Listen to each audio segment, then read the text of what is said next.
Hey, what's up, Ray? How you doing, bro? That's weird. The chat's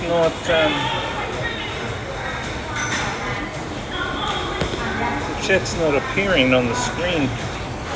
Kind of weird.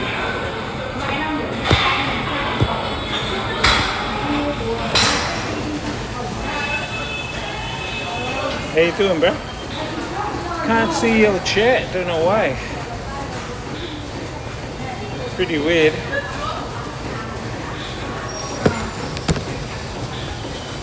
How you doing, man? Welcome in, bro. Welcome in.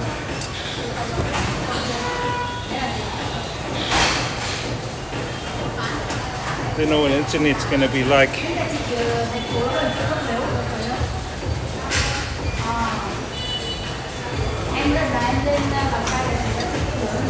How's Singapore, dude?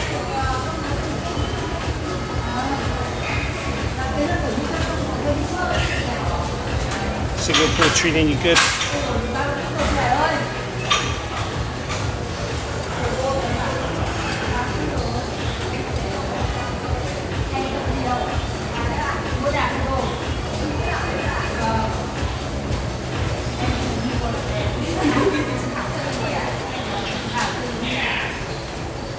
Nice, nice. In the hood. That's good. Yeah, it's kind of weird. The chat's not coming up on the screen.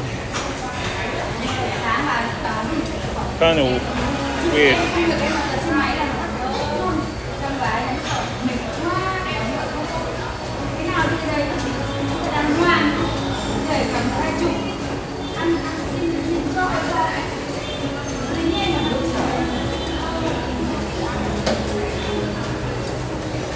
Yeah, see that? I couldn't see it today, I was busy today.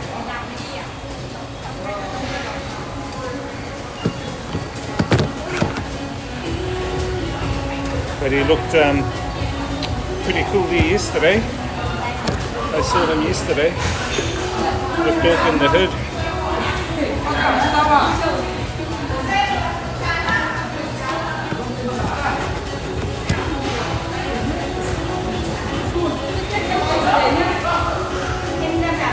Just doing the cardio.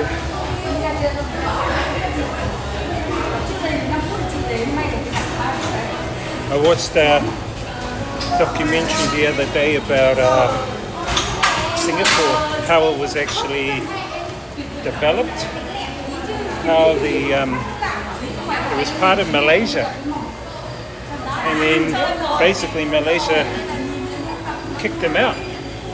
Don't know what for. And then there was a lawyer, and he was the guy that became the leader of Singapore, but Singapore was basically an island.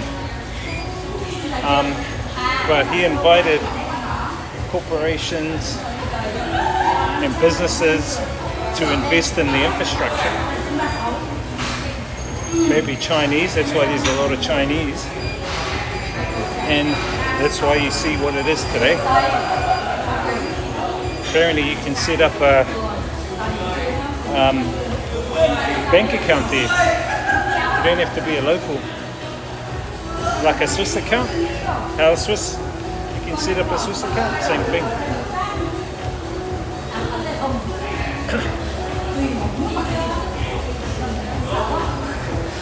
Although I need to research into it more, I think it'll be interesting to see, you know.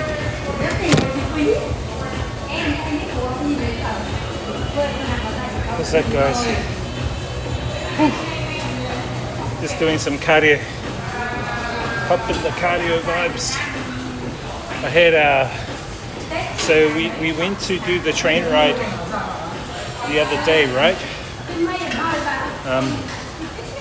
But there was a problem. The problem was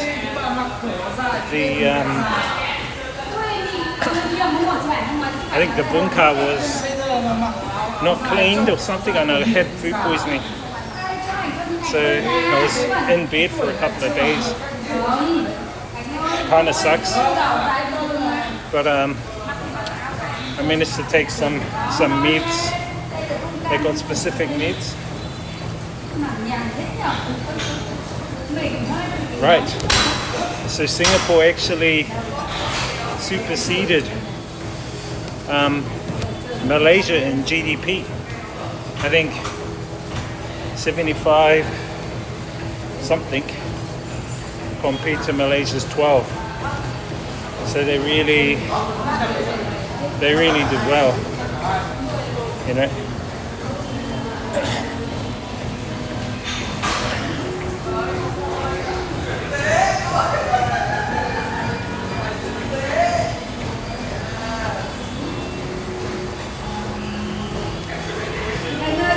2 more minutes. Well, Singapore's expensive, bro. I'd say Singapore's on par with probably with Japan in terms of costs.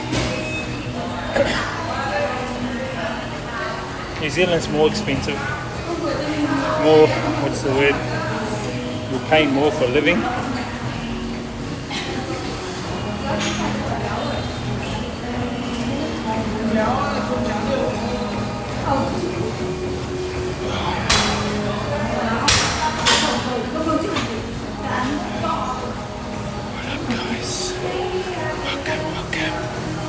Welcome stream.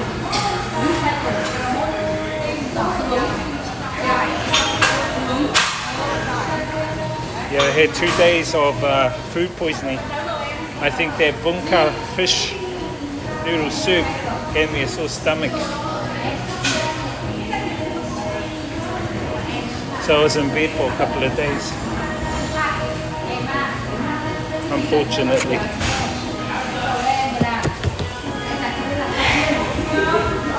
One more minute, let's pump it. Pump it, pump it, pump it.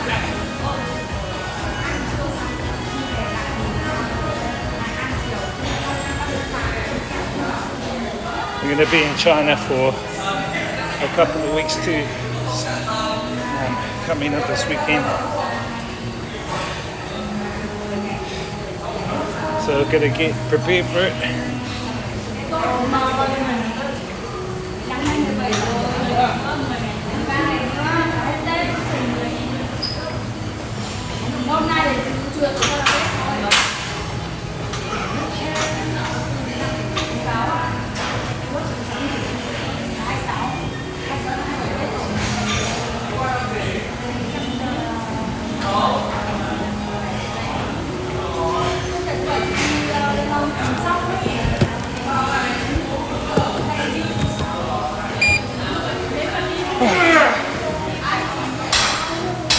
Yeah, we're doing Changsha this weekend. This week. Well, next week. Leaving on Saturday, but arriving Sunday afternoon. Could be streaming Sunday evening.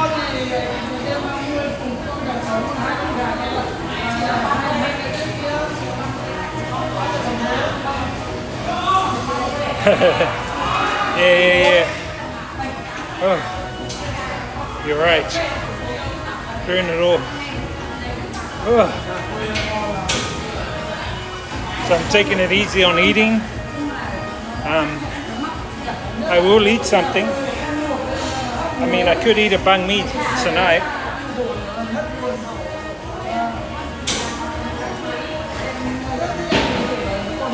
Maybe I will just go get a banh mi or two. That was a workout chat. Holy moly, look at my sweat. You see my sweat? I've lost 3.5 kgs since I've been back from China. 3.5 kgs. My goal is to fucking get fucking lose another 2 kgs before New Zealand. That would be cool.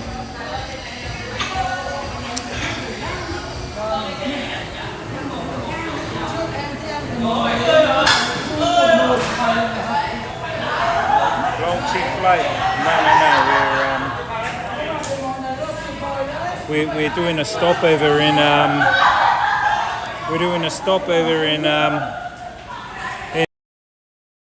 Guangzhou because I want to get some. Hey, bro, because I want to get some electronics. Oops.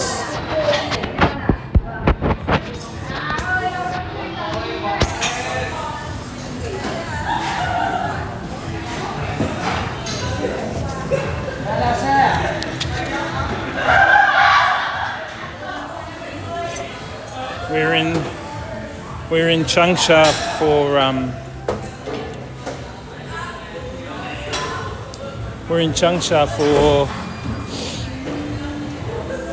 a week in Zhangjiajie. But before we get to Changsha,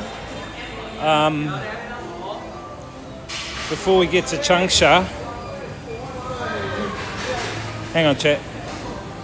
Oh.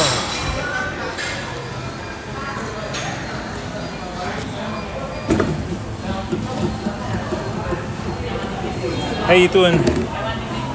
Good guys.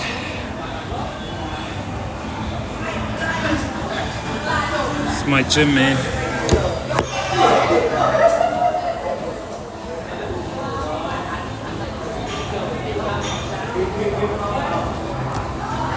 So before we get to Changsha, we're in Guangzhou for about 7 hours, so I'm going to go out and get some tech. I need to get some tech. And then we head to Changsha after that. I need to get some tech. Why the hell isn't my chat showing up? And why are we only on 1% Wi-Fi? Fucking hell. Something's up with this app.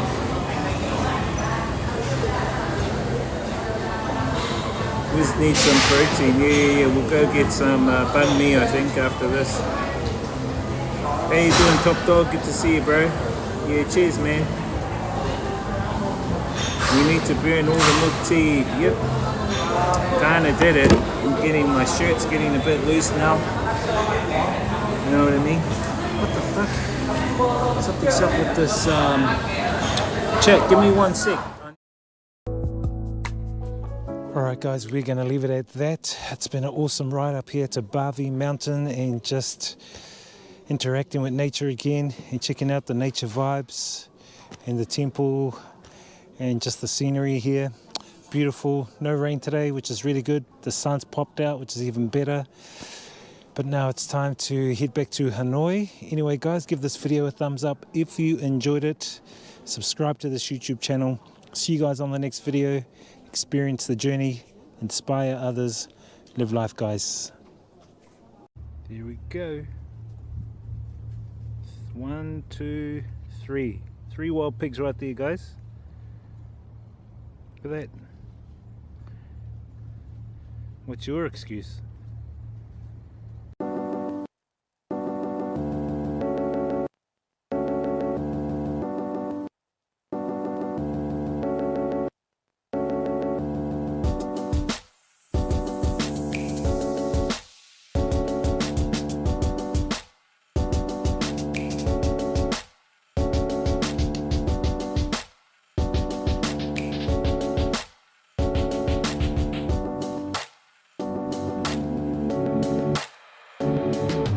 Afternoon guys, we're in the heart of Hong Kong, here on Hong Kong Island. Just heading to go and get something to eat, need some energy, and then have a little look around the streets of Hong Kong Island. Maybe even check out some of the views from the back mountains, Victoria Peak maybe, get a good sunset in. But weather is a little bit cooler than Vietnam, and a bit more expensive than Vietnam, that's for sure. Anyway guys, check out all these markets along here guys, pretty cheap compared to some of the other places in the Hong Kong CBD. You can pick up a bag of tomatoes here for $1 New Zealand.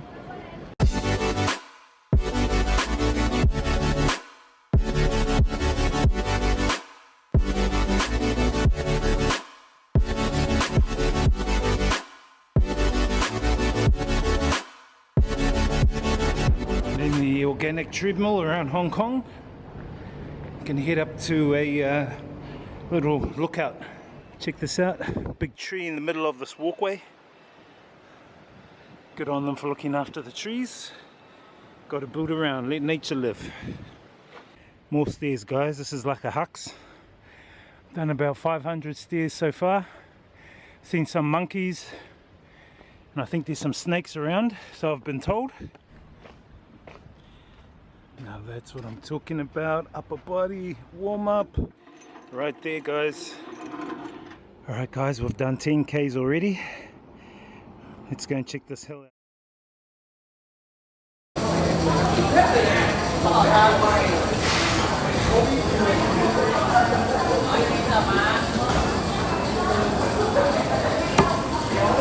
Oh, so the app is giving me a couple of issues.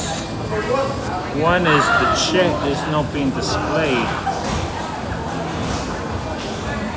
How you doing there, Top Dog? Yeah, how's Great Britain, bro? How's London, dude?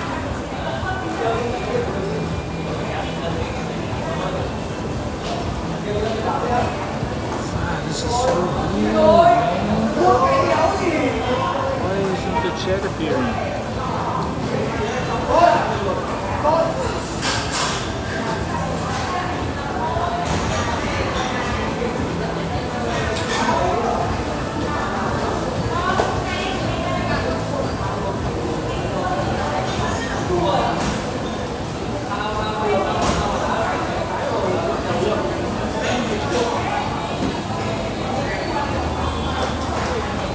Wet and cold, oh yeah. It's heading into spring here. That's why the spring... Hey Jada. Good. Yeah, good bro. I'm just getting over food poisoning, eh? The other day I went to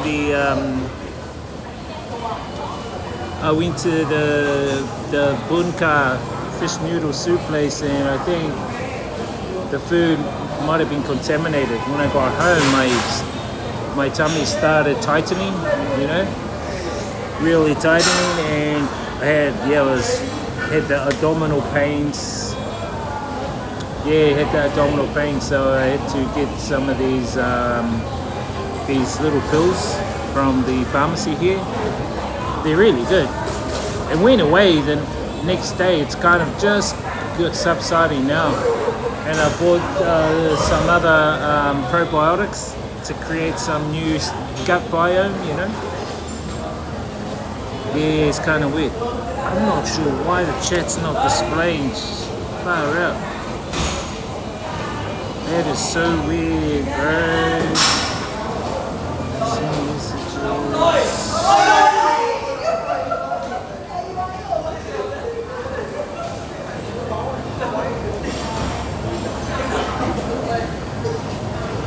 Oh yeah, how was it? Okay, that's good. Yeah. So just trying to recover at the moment. I was in bed, man, for a little while there. I was like, ah. But all good in the hood now, man. All good in the hood. Where the hell is my chat? Why isn't my chat showing up?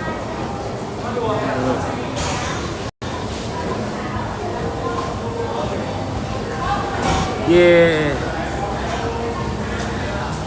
You're a drama duck. I think it happens a lot, bro, in Asia. I mean, it's happened to me before. It's been a while since it's actually happened, but it has happened.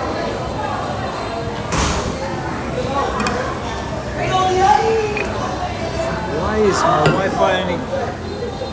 Man, some issues, eh?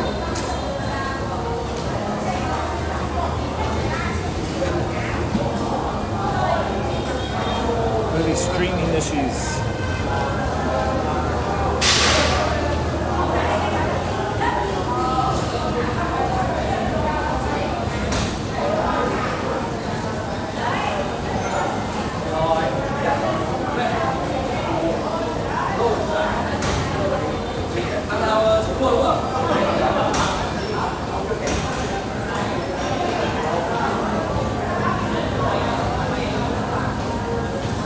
No, all is well though, chat. All is well.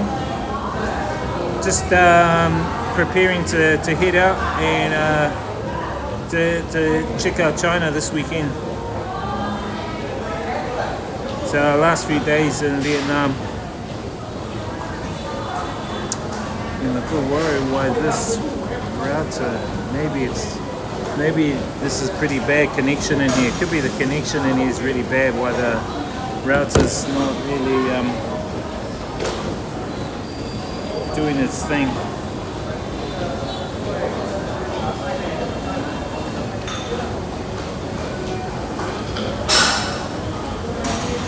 I'm a bit worried the fucking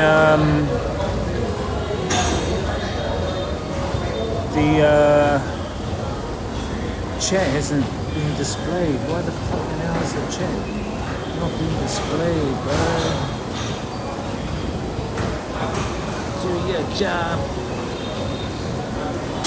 Just did a little bit of automotive work, but doing more tomorrow. Oh, cool. Oh, nice. You're leaving for China on Friday. Saturday. We're going on Saturday. Saturday, bro. What's today? Wednesday. Yeah, Wednesday. Tomorrow. Probably finish packing a bit tomorrow. Friday, clean up. And then Saturday, we're off. Probably be away a couple of months. I'm thinking we'll come back in April after the Songkran Water Festival.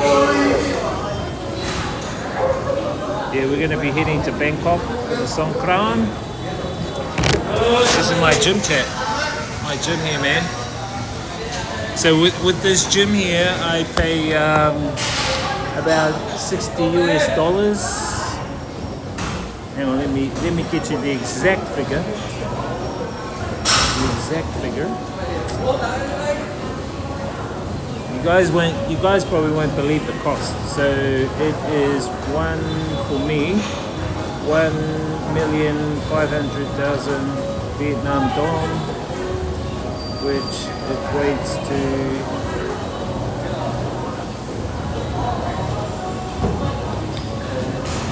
$57.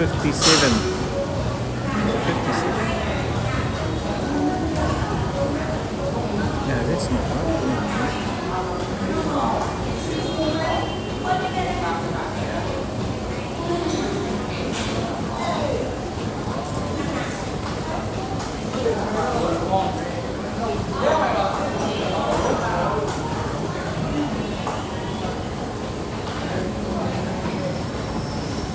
Yeah, $57 US for 14 months, just over a year.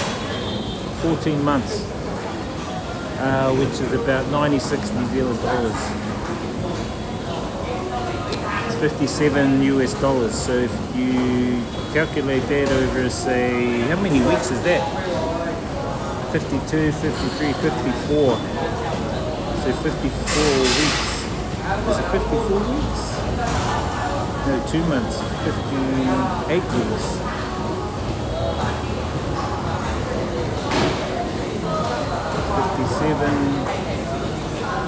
Divided by 58 weeks. What's that? Nah, it can't be right. But yeah, so it's 57 US. Oh, that's how much it is, bro. Yeah. That's how much it is here. That was the deal they did. I've been here for like 2 going on 3 years. No, 2 years. It's cheaper. It's so cheap. You can access all the treadmills, all the machines, the weight room. They've got a MMA ring. They've got boxing bags, and they've got like a makeup area, toilets, showers. I will, but I've got to be careful because the last time I did a tour. The Purple Team AI picked up that I was filming in the toilet, which I never filmed in the toilet, and then I got banned for 30 days. So I need to be careful filming here. You know what I mean?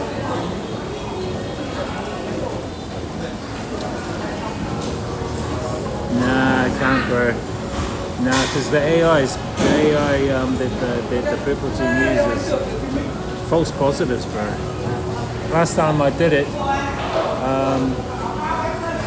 yeah, they go, oh, you filmed inside a toilet. Not only that, you filmed their TwitchCon in a room you weren't supposed to be in. And I said, I replied, I appealed. I said, nah, I wasn't even in your, I wasn't even in at your TwitchCon event. I wouldn't even go to your stink TwitchCon events. And I wasn't even streaming in the toilet. What I think happened, there might have been the mirror behind which showed the reflection, so that's why you got to be careful, man. You know what I mean?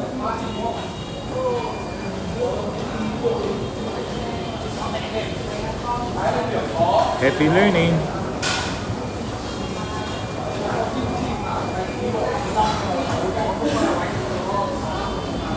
Yeah, I mean, green team's fine. Green team is cool.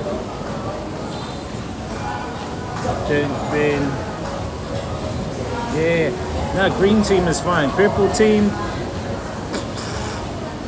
bullshit.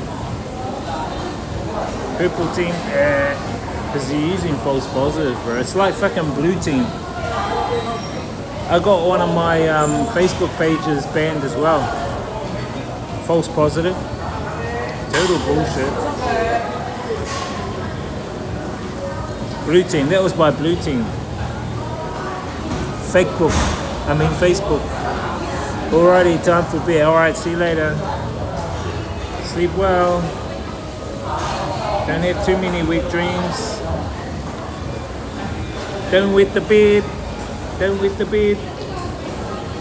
The sky.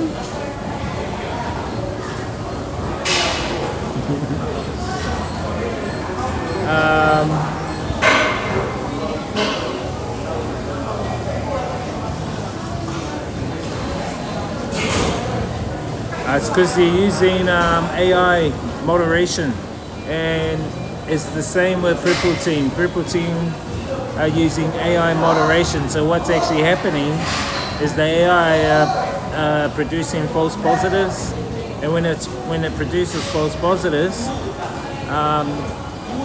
it's not right. It's bullshit. It's incorrect. You know what I mean? Total BS, bro. You know. Total BS. Fuck, I don't know why your guys' chat's not coming up, man. What the fuck is going on?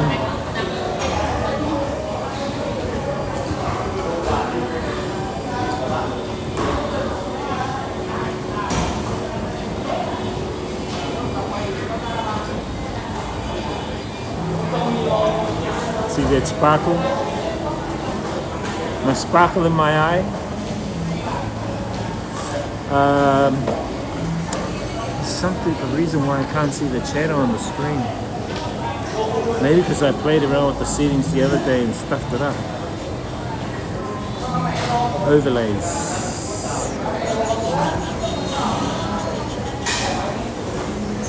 What? But you can still see female dancing. Right. You can, on Purple Team, you can still have girls who show half a cleavage, right? You can still have girls who have half a cleavage, 4,000 viewers, and that's fine. That's okay. It's okay to show half a cleavage, no problem. Or showing some NPs sticking out, bro. It's bullshit, bro. Do you think the breakdown and transition to new currency is coming this year? Yeah, I do think so. It's happening now. I mean, look at what happened if you haven't seen the last 5 days, gold took a dive, silver took a little dive as well. It's going back up now, but I've seen streamers. I was watching Kith the other day, and she was going, oh, my gold. I think the markets have been fucking manipulated.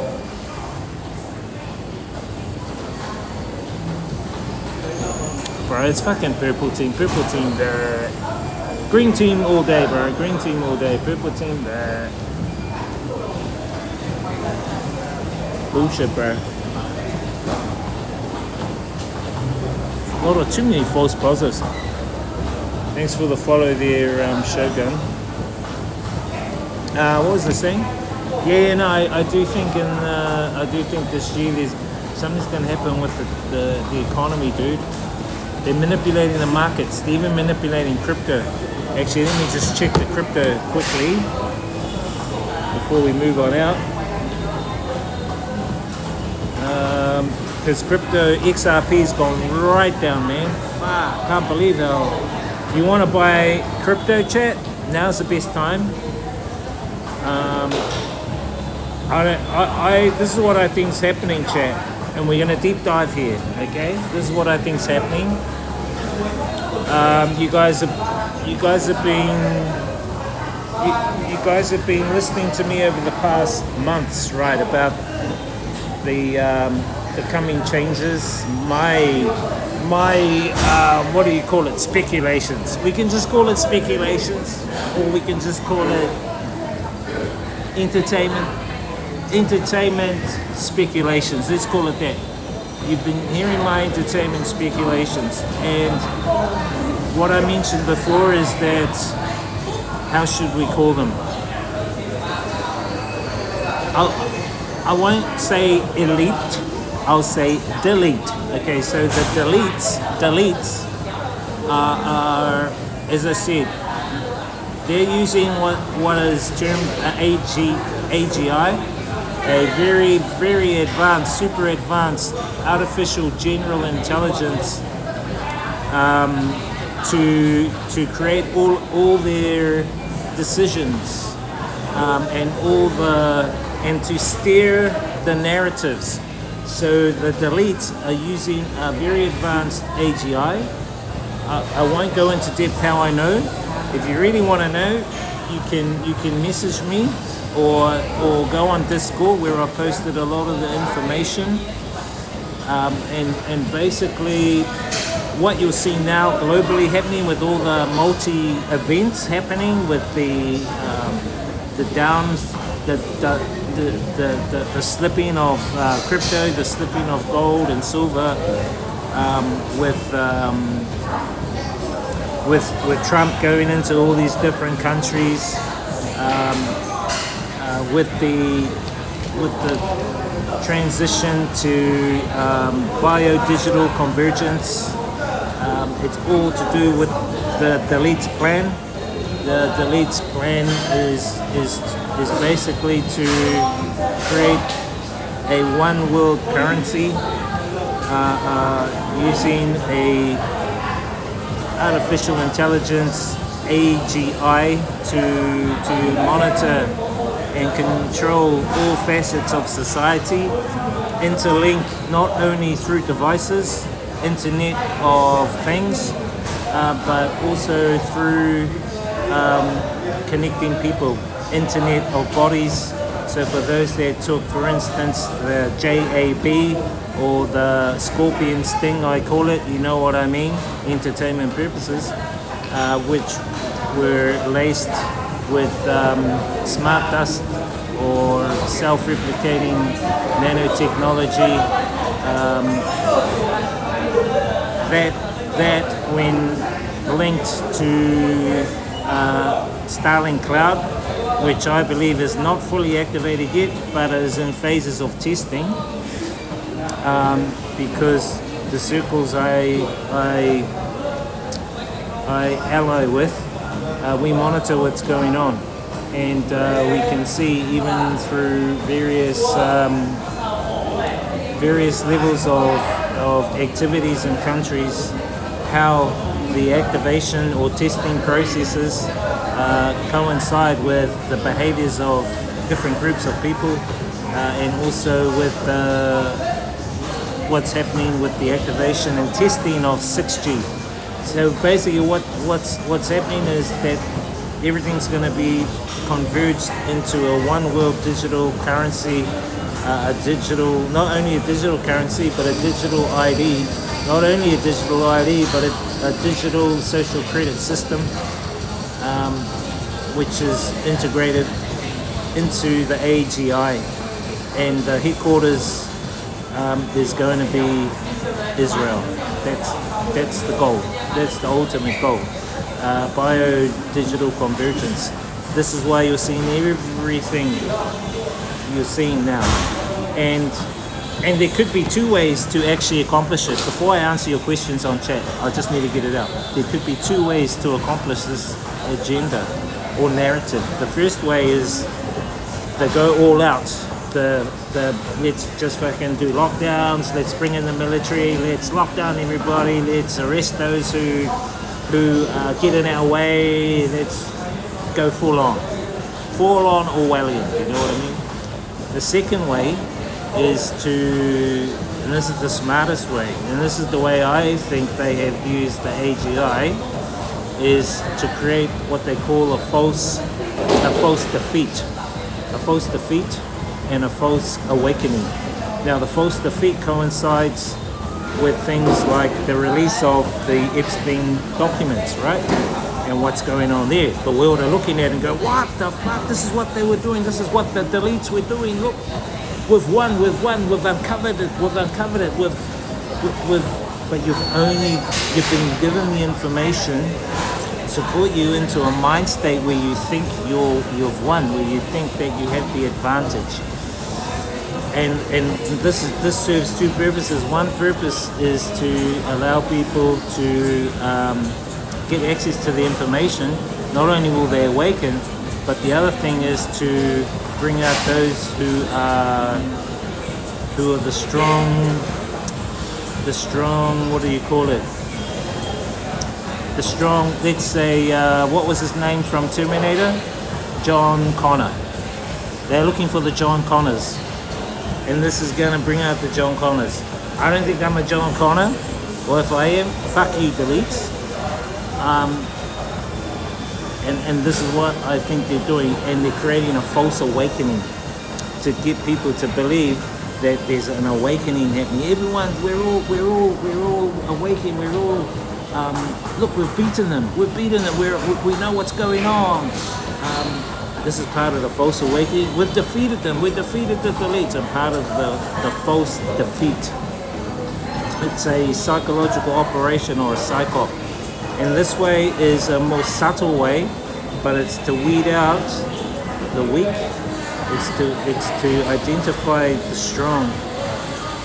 And there's a purpose behind it. I won't go more deep into it, but this is pretty much is the agenda. And I know you guys are, what the fuck are you going on about? How the fuck do you know all that? Just take it as it is. Do your own research. That's all I say. Entertainment purposes only. You can say it. I won't talk about it anymore. We might get fucking banned off the streams. But that's it in a nutshell. Oh, one more thing. The code name for the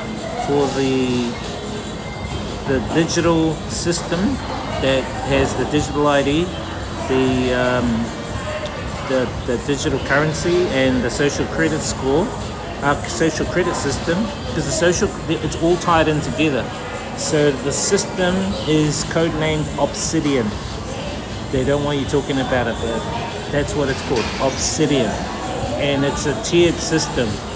So inside the social credit system, there are tiers. The first tier is common. Okay, that's where most people are going to be in. Now, if you're going to be talking against the system or protesting, you're going to be put into the restricted tier, right? The restricted tier. Now, if you align with other people and you don't do as you're told, you're going to be put into the quarantined tier. Now, those three tiers will have attached to it things like social media credit scores, so you can only go on social media for a certain time, health scores, what else is there, carbon credit scores, how much traveling you can do, how far away from your apartment you can go, and so all of these will be tied into your social credit system. Now there's a hidden tier, and the hidden tier, well, it's not hidden anymore because I'm telling it, it's called sovereignty, and these are where all the deletes are going to be, and all the celebrities who have sold their soul, all the billionaires are going to be in this sovereign tier part of the Obsidian system, and basically they can have free reign to create as much money as they want. Not only that, they're exempt from a carbon credit score. They're exempt from a mandatory jab. They are exempt from a social media score, they're exempt from a carbon credit score. That's a sovereign. And if you are, and there's something else to it. I won't go into that because that might be too TOS. So that's the tiered system, the social credit score. Oh, and if you're in the common, so what's actually happening is because automation is accelerating, and it's going to be replacing people's jobs. Well, it is. And by 2027, a lot of jobs will be taken over by machines. I mean, look at, what's it called? Molt something? The new social media platform that the AI have created by themselves. They created it in a day.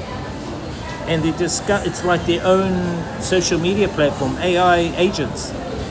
Anyway, 2027 is basically, that's when the actual, what they call the singularity into 2030 is going to happen. The actual merging of artificial intelligence into humanity.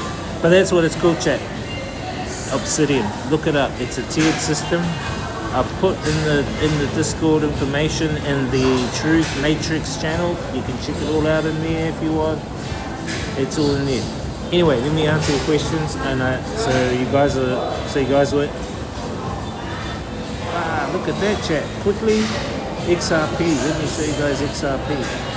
XRP is $2.60 New Zealand. $2.60 New Zealand for XRP right now. That's the cheapest. At one stage it was up $5 for one XRP. Now it's $2.60 for one XRP. It's gone down. So it's the best time to get it is now. But I don't know if it's going to go up any higher, man. Because I think, so this is the part that I'm getting back to with the crypto and everything, is that XRP is owned by Ripple. Who controls Ripple? BlackRock. Who controls BlackRock? Larry Finch. Who's Larry Finch part of? Well, he's the World Economic Forum chairman. And I think they're manipulating the crypto because what they're doing is they're transferring all their funds from their current fiat accounts into the new digital currency, which is called USDR, which is part of that Obsidian system. So you've got USDR here, and you've got all their accounts here, and they're transferring it all their funds are getting transferred over. And get this, and on the list of gatekeepers of the deletes is Jeffrey Epstein, so his accounts are active. What does that tell you about Jeffrey Epstein? If his accounts are active and he's transferring fiat currency into the new USDR, what does that tell you? So what I think they're doing is they're manipulating the markets by transferring all the funds from all the fiat currencies, all the businesses. They're stealing all the money. I don't think you should invest in gold or silver. I don't think you should even invest in crypto. If I was you, I'd probably wait for it to go back up. If it goes up, and if it meets what you initially put in, take all your money out and put it into other assets, maybe land for gardens, solar panels or something like that, something more self-sustainable. I believe they're manipulating the markets and transferring all the fiat currency into the new USDR digital currency, and not many people know about this USDR. You guys are probably the first. Okay, so I'm telling you guys, if you don't understand, well, I can explain later on Discord. So I believe that's what's happening to the economy. I believe that's what's happening. That they're stealing everyone's money and they're siphoning it, transferring it into USDR. That's why you're seeing gold go down, silver go down. It's a manipulation of the markets. Anyway, I'm just going to shut up now. So this is just entertainment purposes, chat. Entertainment purposes. At this point, it feels like almost everything is manipulated. It makes you want to disconnect completely. Exactly. It does. Look at Trump putting prices up to countries going against him getting greener. He's doing it, as I said, even he's doing it. He created even his own crypto, right? Why did he create his own crypto? Because he's stealing the money and he's transferring it into USDR, part of the Obsidian system. I've put a link in the Discord. If you go to the Discord and you go to Truth Matrix, look for the link that says We Are Sovereign. You'll see all the gatekeepers on there, including Jeffrey Epstein, all the accounts, proof, screenshots of their accounts in USDR, and it shows the inflows. So his inflows are active now from his accounts, which means that, well, it's obvious. If his fucking inflows are going from his accounts into USDR, he must be alive.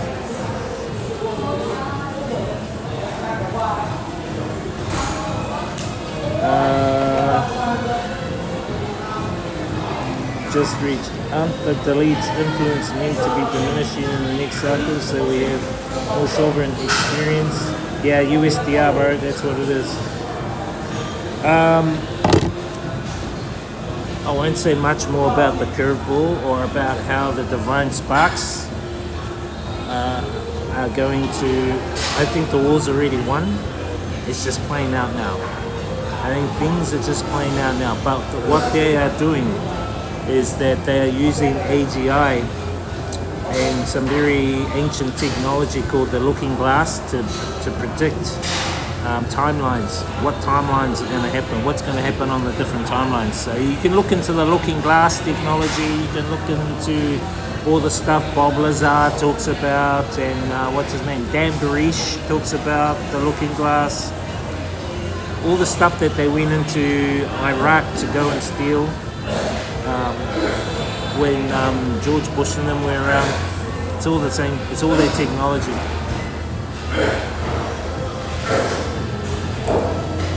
I need to listen properly. I was distracted. This guy, bro.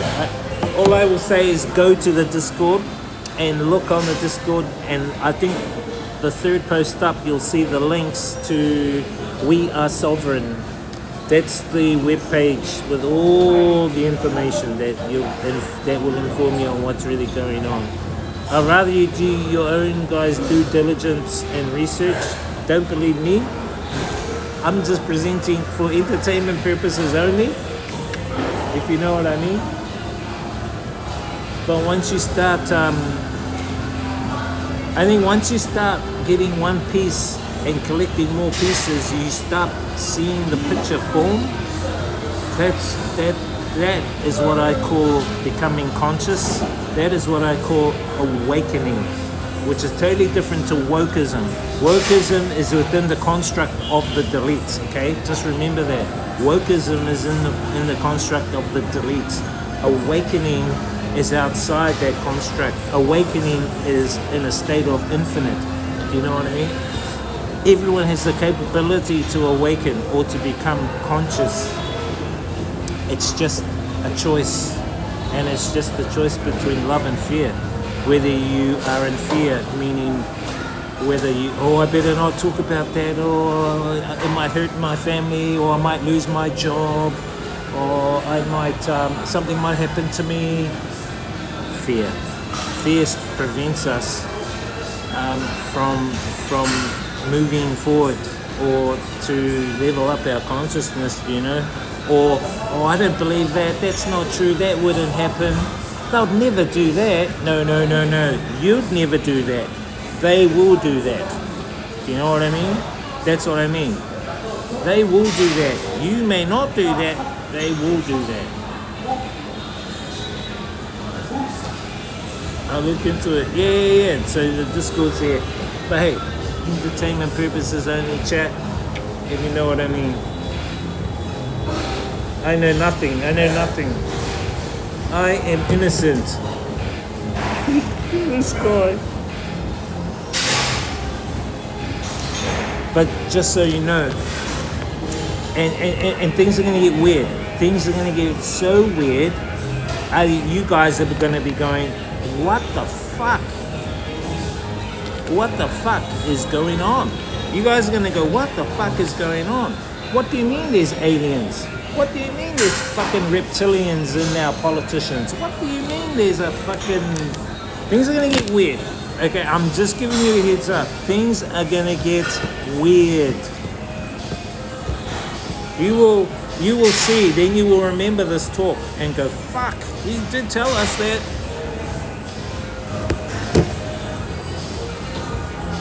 I can tell you more, but I don't think you guys are ready or at this stage yet.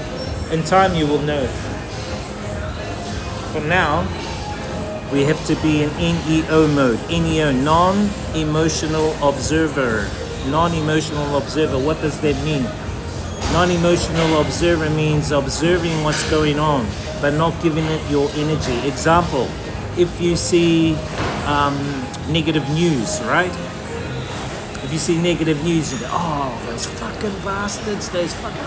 It makes you angry, right? You've given that energy. We call that energy loosh. That angry energy is your emotional energy. You've given that emotional energy to that negative thing that you saw, right? Because you gave that energy, it's a feed for that negative news. That's why the media portrays negative news. They grab that energy. You know what I mean? It's like a feed. News feed. That's why they call it news feed. They grab the energy, and so you give that energy. So just observe it, but don't give it your energy. You know what I mean? Become a non-emotional observer. What does non-emotional observer mean? In NEO, Neo. Become like Neo. Just observe the matrix. You know what I mean? That's where you need to be. I'm on the same page as you, but you probably have more tentacles out picking up possibly probable upcoming events. Yeah, there's a few events coming, which is why I got to go back to New Zealand. And I can't say more than that because all I can say, chat, is that if you did take the JAB, then you need to be. You need to be mindful of your actions. As I said, when Starlink Cloud is turned on, not the Starlink satellite, Starlink Cloud is different. I don't think Starlink Cloud is activated fully yet, although I feel they are testing it. People are gonna feel like their head's gonna burst or they're gonna get sick.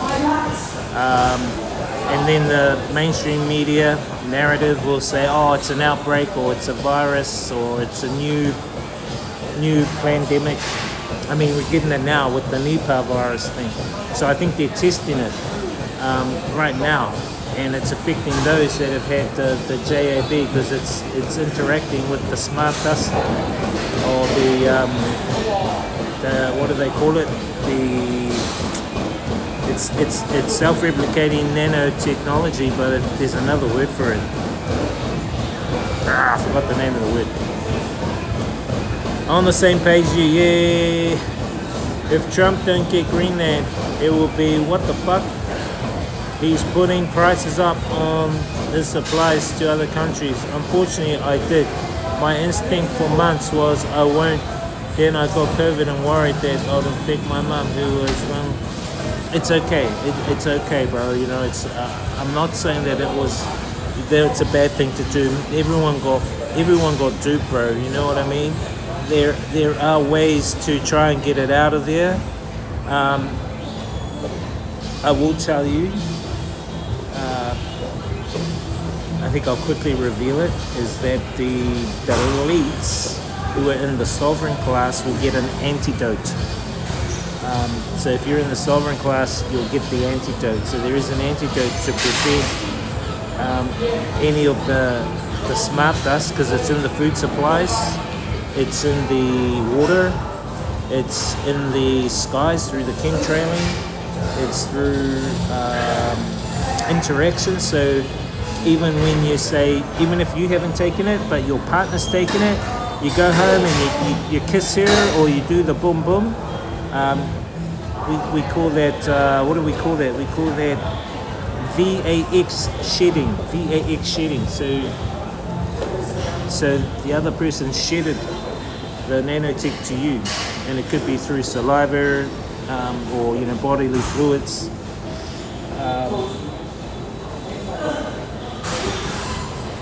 I think the best thing that I think people can do, because I've been doing it, is getting ivermectin. Albendazole is the other one, they're around. I mean, I'll show you them. We'll go buy some. After this. Some ivermectin. I don't think they've got albendazole. I bought all my albendazole in Thailand and China, but they've got ivermectin here. There's actually a pharmacy just down the road. We'll go there after this soon. I know it sounds scary, chat, but please don't be scared. We have to be courageous through this time. We have to look for the courage. We have to be courageous at this time, and don't be in fear. I believe we are here for a reason at this particular time, and there are other levels to all of this as well. What I'm telling you is just the systemic part. There's a very astral, spiritual side to it as well, and you guys may not be ready for that yet. I have been researching into near-death experiences for about 2 or 3 years. You know what near-death experiences are, when people momentarily leave the avatar, leave the body. So I call the body the avatar. It's not who we really are. This is just a what people call the there's another word for it, vessel. It's just a vessel to house the consciousness. So it's not who we really are, because we are infinite consciousness. We are divine infinite consciousness. We are one with the divine infinite. Remember that. That's who you are. Anyway, so when people's consciousness leaves the vessel, the avatar, I call it an avatar, just like the Avatar movie, they go to the astral realm, okay? And the astral realm is where you may see, if you are religious, if you are Christian, you might see Jesus there. If you are Muslim, you might see, what's his name? Muhammad there. If you are Buddhist, you might see Buddha there. And they will talk to you, and they will show you beautiful lights. They will show you beautiful things, and you'll see beautiful environments. You can fly in those environments. I've researched thousands of and listened to thousands of these near-death experiences, and they are very common. And anyway, what the people say is when they go on the other side, if they're not religious, they'll see like a passed-on relative, a grandmother or granddad or dog, their dog that's passed on. And when they go over there, they're comforted. But they're told, I can show you some things, but you need to go back. You have to go back. And they say, what do you mean go back? What? I don't want to go back. Here is beautiful. This is so serene. There's no pain. There's no suffering. I don't suffer from my body anymore. I don't feel the heaviness. They go, no. You need to go back. And so what the ancient Gnostic texts, the Sanskrit texts, a lot of the Sumerian and Egyptian tablets talk about is how that when you go on the other side, you are met with these deities and these brilliant images, and I would say holograms. I think they are holograms. And then you're told to go back. You're told you can't stay. You need to go back. And then apparently some have been told, reincarnation exists because you didn't finish stuff in a previous life, so you need to go back. So it becomes what has been labeled a soul trap. And that is the ultimate. That we are all here. We're trapped in this cycle. Reincarnation cycle. And the ones who who are doing the trapping. These entities who are doing the trapping. I know it sounds fucking out of each other. Nobody's fucking ready. The ones who are doing the soul trapping are doing it because they are gaining our loosh. And I explain what loosh is. So if you watch that movie's Monsters, where they open the door, the monster, and then the monsters scare the girl, they open the door and scare the human, and the girl goes, ah! And then it creates a energy pill or that energy they get. That's what it is. That's what loosh is. So we, as divine infinite sparks, when we're in fear, which is why there's so much fear going on in this reality, we produce that loosh, and that loosh is then a sustenance for these entities. But they are deceiving people even when they pass over on the other side. It's all a deception to keep them trapped and recycled back into the matrix. It's and if you believe that we're in a simulation, Elon Musk does, and the other guy, the professor from that university, Nick Bostrom, look him up, Nick Bostrom, simulation.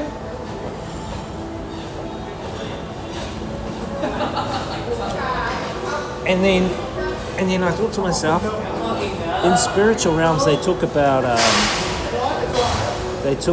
these. So if you look at a computer, right, data. What do you save data on? You save data on hard drives, right? You save data into files, into a filing system. Okay. So I thought to myself, well, if this is really a reality, and if they know what we're actually doing in this reality, because when you go on the other side, right, and you momentarily have an ND experience, near-death experience, they show you a review of your life so far, like from when you were born. They show you a review, all the things you've done, good things and also the bad things you've done. And for instance, you might have stolen a kid's lunch at school, and you made that kid cry. And so when you're in this astral realm, you can see this review being played out on screens, but then you're put into the position of the kid who cried. So you feel how the kid's crying. So, and then everything, it seems like everything is logged. Everything is logged. Everything's recorded and everything is logged. And there is a filing system they call, you can look this up too, called the Akashic Records. And the Akashic Records is a log of everyone's life and maybe life cycles. So I thought, hang on a minute. Now, if that's the case, if there is a log of the files, who's the logger?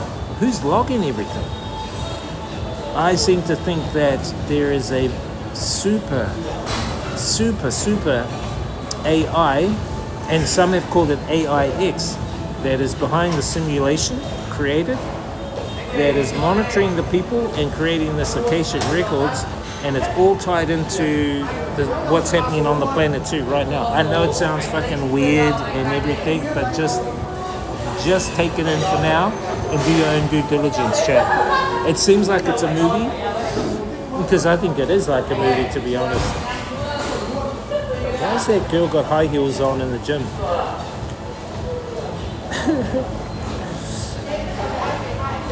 Okay, let me read your chat.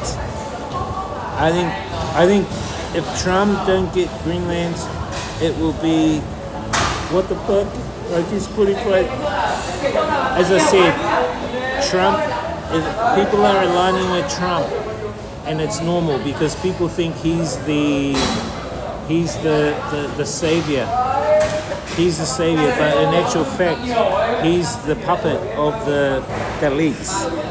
He's the puppet of the Dalits. So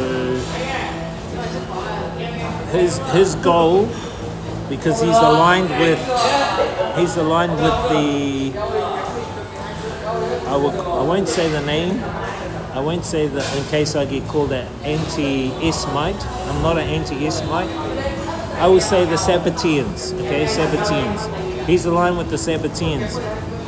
And so his goal is to do the work, because the Sabbateans, especially the Sabbatean Frankists, believe that he fulfills their prophecy.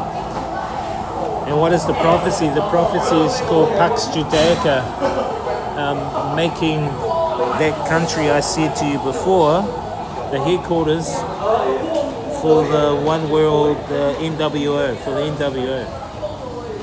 We've got to talk in code a little bit now. You know what I mean? Unfortunately, I did. My instinct for months was I won't. Yeah, no worries, bro. I'm not trying to like scare you guys, man.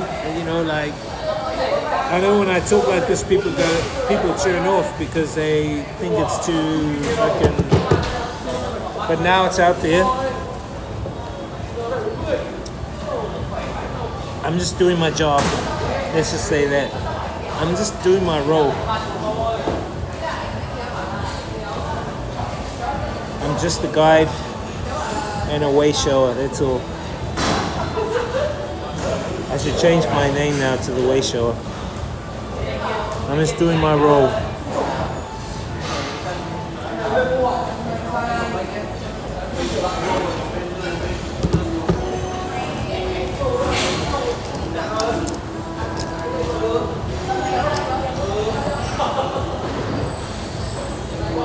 Now you guys will be able to see when all these ridiculous, Klaus Schwab calls it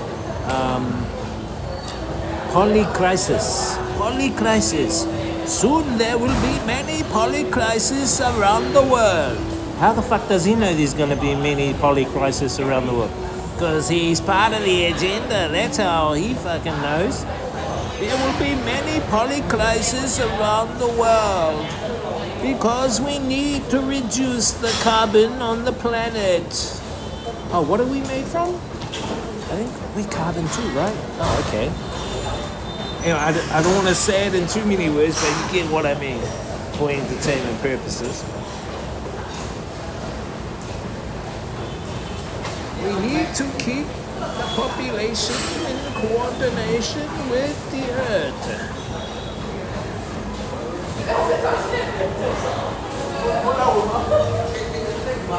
You know, guys said Bill Gates is like the ultimate supervillain, but I think fucking Klaus Schwab suits the supervillain model perfectly. He speaks like a fucking villain. I mean, that's why you guys are seeing all the Epstein files, right? All the fucking releases on all the shit that's happening, man. I'll have to listen back.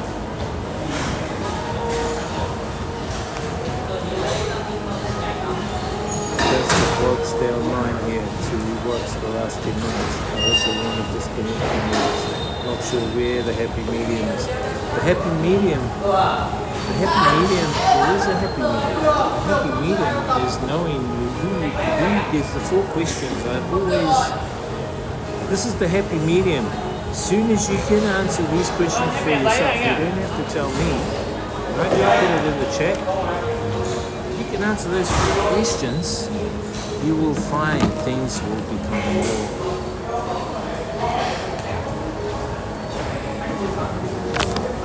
You will understand.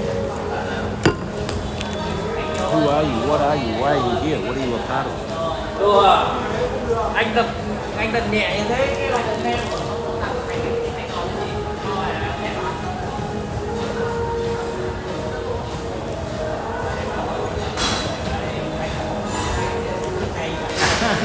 Nice. Oh yeah. And I would say the other thing to chat is I'm not religious. I would say spiritual. Spiritual in the sense of I am agnostic, meaning I don't believe. I do believe there is something more than the self, and that is I believe there is a collective that we are all part of. When we come together, we are more powerful. But we are from that collectiveness. It's like an infinite ocean, and we are raindrops, each of us. When we fall into that ocean, we become one. That is my own belief. It's not even a belief, it's a knowing. It's my own knowing. And my other knowing is that if we can move to using our intuitive knowing, in my Māori culture we call it wairua. Use your wairua to guide you. When you get a feeling when someone walks in the room, you go, oh, that person's kind of like, I don't really like that person. Or when you look at someone, you go, oh, that person, they've got a good brilliance or good vibe about them. You're using your intuitive knowing to connect and to see beyond the five senses. And I think the more you use these, the more you can use your intuitive knowing, you become more skillful at using it. And then it becomes easier. I'm not saying you can look through fucking girls' skirts or anything like that, or read people's minds, although sometimes I think I can. My pants, this guy, I think I can. Anyway, we're gonna cruise back home, and then I just need to get outside because I need to find out about the. We need to go to the bank, so we've got to jump. Yeah, focus on it in the compass. That's what I said. As I said, go to those 4 questions. Focus on your inner compass. I would say do things like, I don't know, it sounds fucking hippie, but even meditation. A lot of the times, chat, I'm a kind of a drifter. Sometimes I'll just stare, but I'm in my own world of meditation. Do you know what I mean? Sometimes when people go, hey, are you talking to me? I go, oh, yeah, sorry, I was just... I drift sometimes, but I think meditation is really good. Grounding, walking around on grass. I'm not saying hug a fucking tree. Well, you can hug a tree, it's up to you. Drinking water, especially spring water, to clear out, to gain some clarity, to clear out any calcification on your pineal gland. Do you know what I mean? I can only suggest some of the things, and then doing what I do nightly is I do, what do they call them? They're kind of like prayers, but they're more of, there's a word for it. Not incantations, that's different. It's like, it's like positive self-talk. You know what I mean? Positive self-talk. Things like, I am divine infinite. I can connect with the divine at any time. I am the creator to create the reality I want to be in. I can let go of pain and suffering and live in a world of abundance. So you do these, you do those. I forgot the name of it. Actually, I might have some on here that I can share with you. Quickly. These are some of the things that we should be doing, bro. That's what I do. That's how things start manifesting. Do you know what I mean? We can manifest a lot of these things.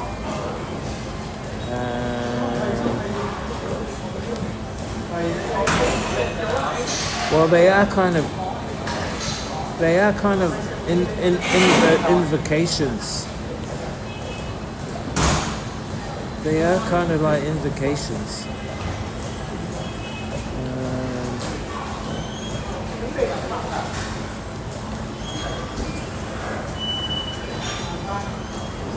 Yeah, invocations, that's what they are. What's that?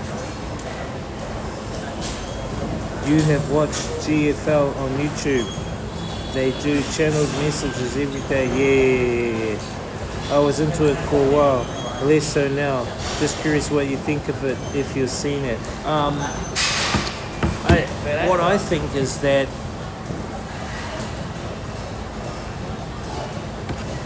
so that's the Galactic Federation stuff, isn't it? I believe that they're not channeling who they say they're channeling. I think they're channeling the astral realm. I think they're channeling entities in the astral realm.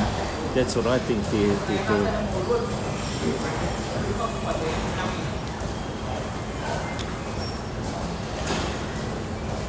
That's just my own take on it. I see some of this stuff now and again, but I don't.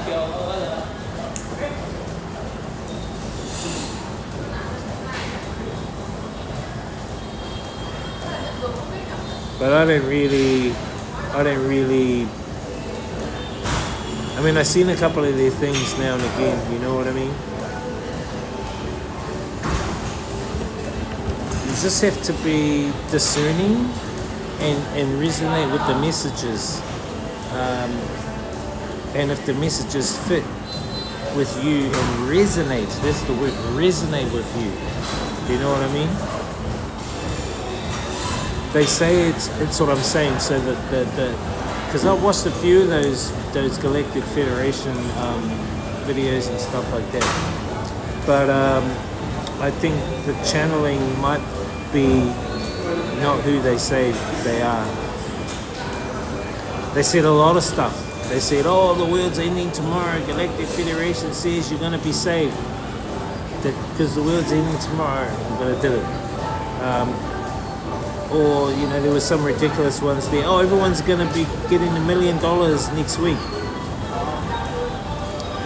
So, you know, there's some ridiculous stuff that's said as well.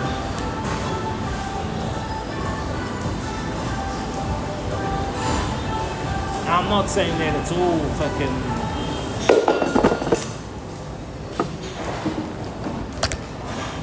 I know, yeah. Now, some of the ones, is it some other ones like it that I was seeing? I'll check that one out you gave me.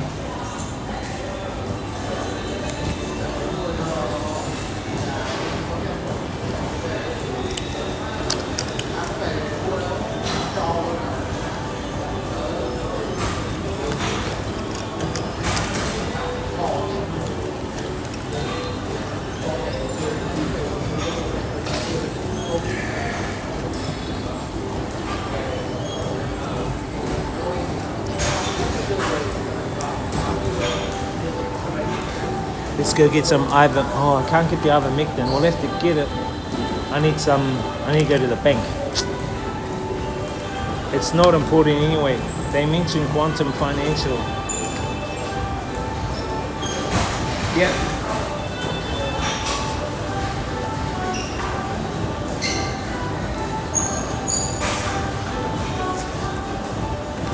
Hang on, check.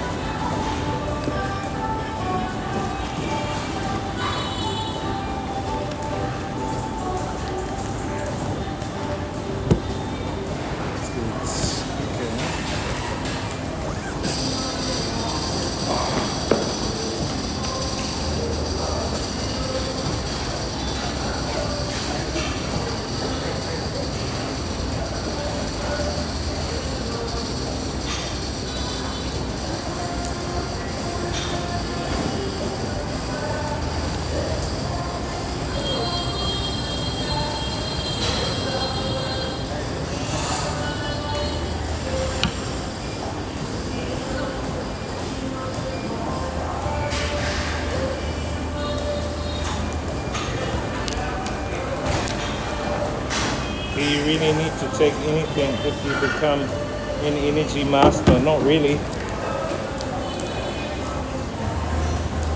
What do you mean, anything? Like to eat? Are you saying anything to eat? It says direct reality rather than Direct reality rather than experiencing subconscious reality. Yeah, so what you're talking about, I think what you're talking about, dude, is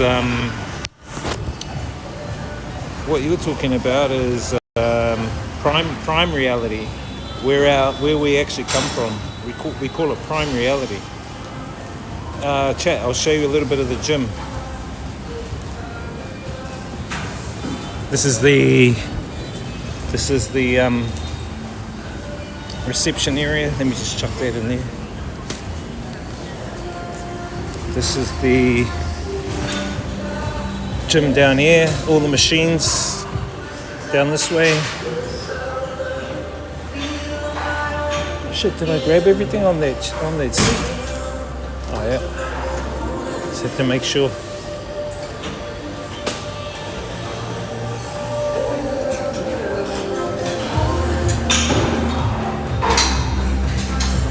I'm just showing you guys. I'll go down to the weight room, but I'm gonna have to turn the phone.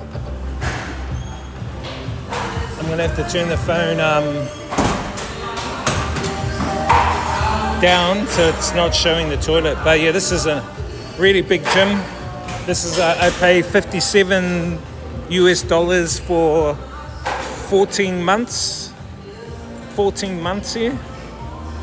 It's packed at this time. It's because it's like nearly 5 o'clock. This is the makeup area. I'd say I'm going to point the camera down so we can't see the toilet we're walking by.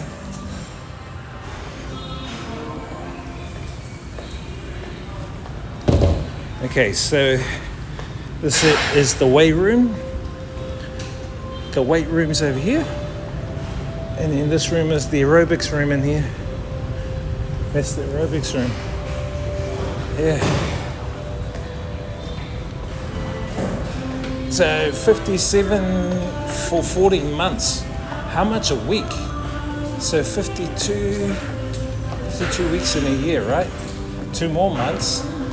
That is 60. What? So it's virtually $1 a week to come to this gym, chat. Tell me where you can go to a gym for $1 a week. And they've got everything here. Oh, did you see the MMA ring in there? There's the MMA ring there. Anyway, we're out of here.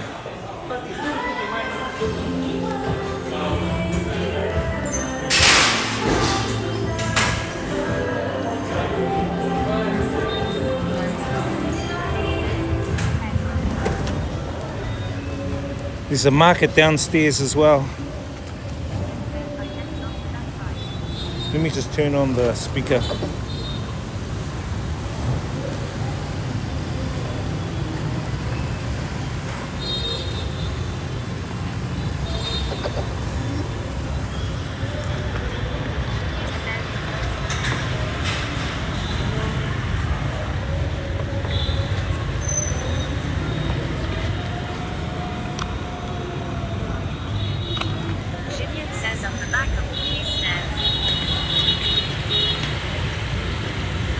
I can't see your guys' chat on my phone.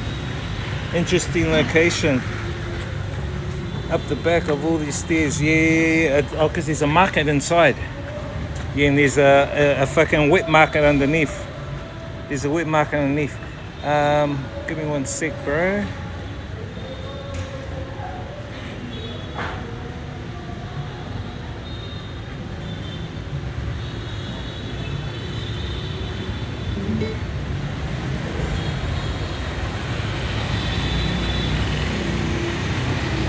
Should be connected on. Cool.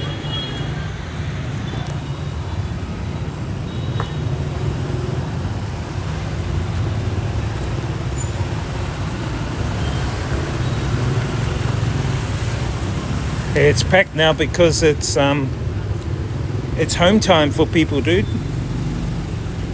There's a wet market here. They sell fucking fruits, veggies, shit like that. Ian says that's why it's the cheap, probably. Monetizing out of the way space.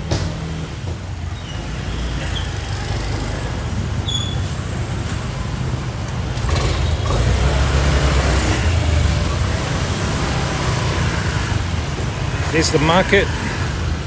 You can buy all your veggies here, Vietnam style. Look, they're selling fucking fish, still swimming around. Even snails, chat. Different snails.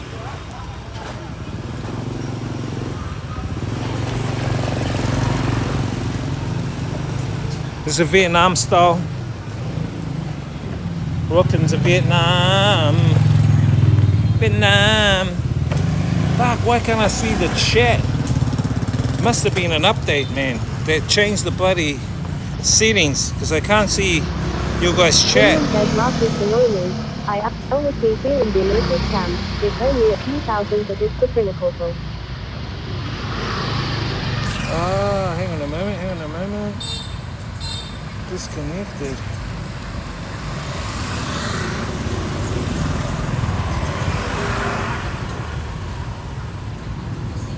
William says being overcharged.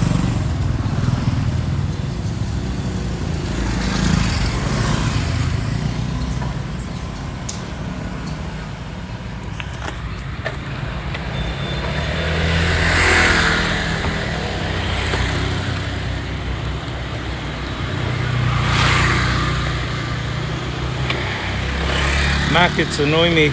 I always feel I'm being a little scammed.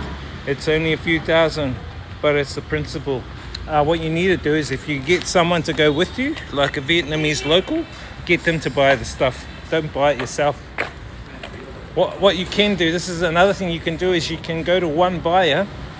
Say you want to buy some spring onions. Go to one buyer and go, how much for a bunch?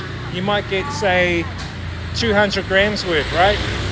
And she'll go 10,000 Vietnam dong, right?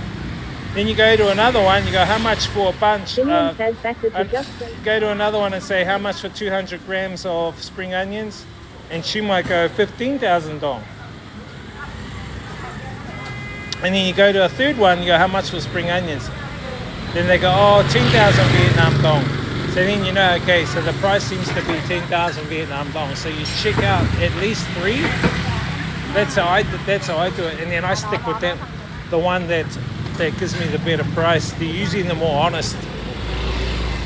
Or you give your money to the local. Get the local to do it.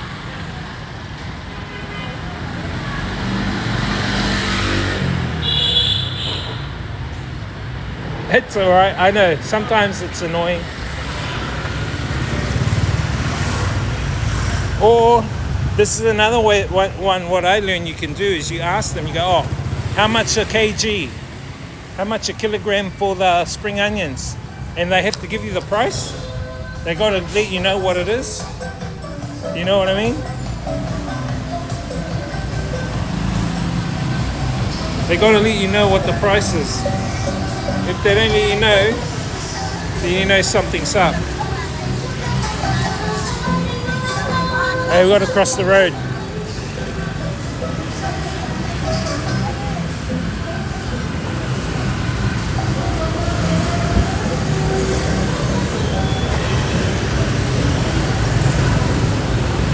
Da da da. Da da da da da da da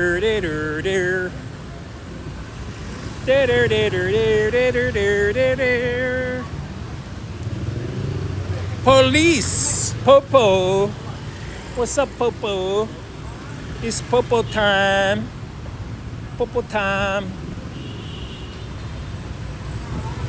Popo time.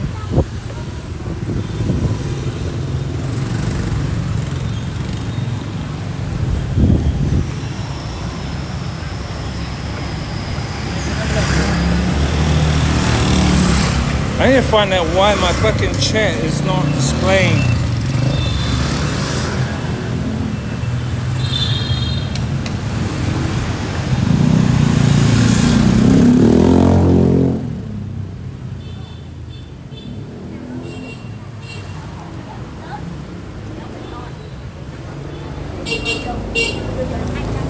All the flags, chat.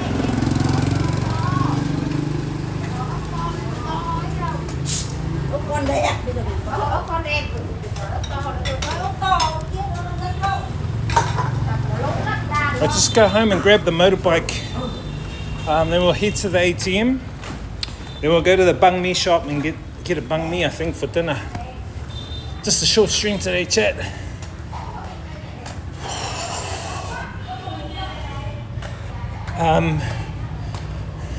Watch the VOD. Watch the VOD if you want to know what the lowdown is. What the real lowdown is.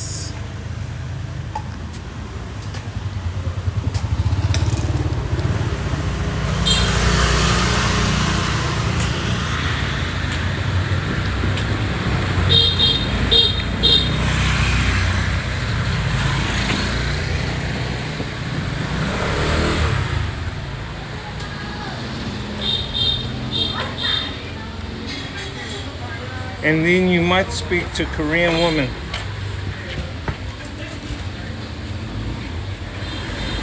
You're gonna start chatting to everyone in supermarkets and coffee shops soon. Want to find some local friends, ideally with benefits. This guy. Hey, where you staying now? Whereabouts are you staying, dude?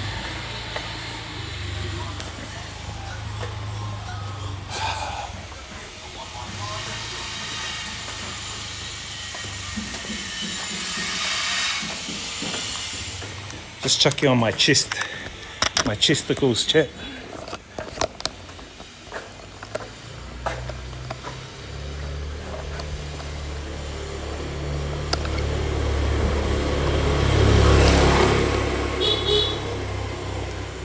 Just chuck you on my chesticles till we get inside.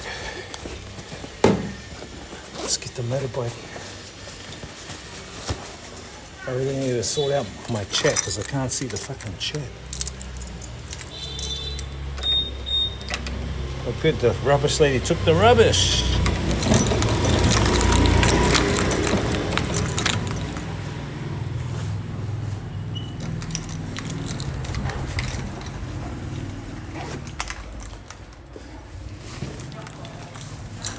Just grab my motorbike. I need to go to the ATM, get out a few million. Chat, if you're in Vietnam, you actually are a millionaire. You're a millionaire when you come here. If you have like, if you have like 30 or 40 US dollars, you're a millionaire. Millionaire Vietnam dong.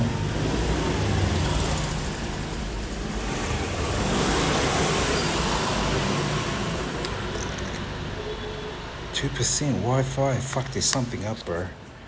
I don't understand why the Wi-Fi is like that. The Wi-Fi. That's bullshit. I'll have to sort it out when we get to the banh mi shop.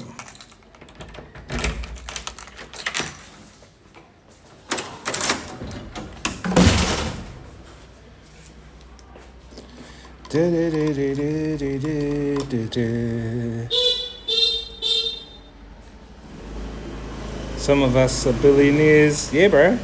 Oh, you're in Da Nang, bro. Oh, shit. I actually thought you were in America or somewhere. I keep to myself, to be honest. Came here to get some alone time. I know what it's like. I know. That's why I come here, bro.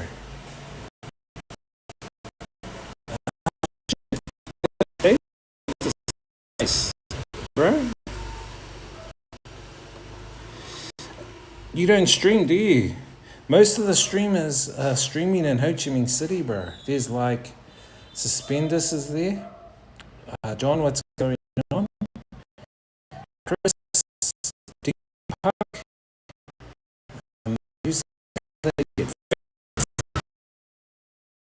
Is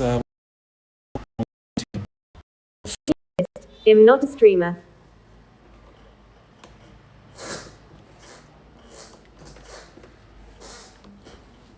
hang on, wait till we get on the bike.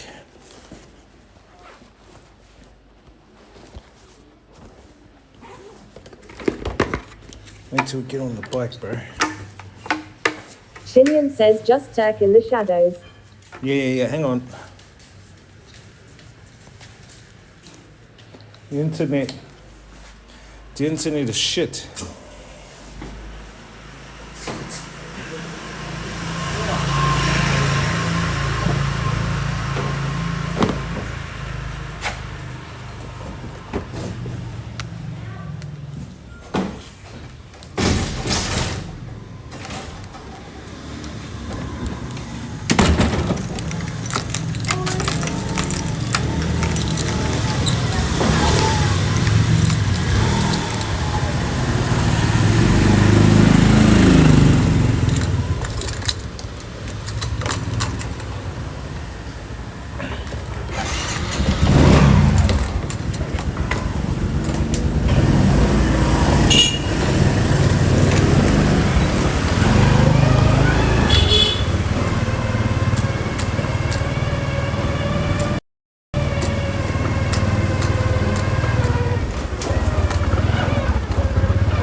I didn't know you were in Da Nang, bro. Now I know. Sweet.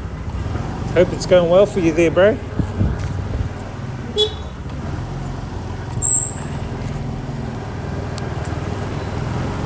The internet was a bit shitty. Something's up with my router. I need to sort out the settings. These settings Shinian on... says WTF, all inside these alleys. These settings on... Oh, yeah, bro. These settings on fucking the Moblin app for iPhone are been a bit shit tonight.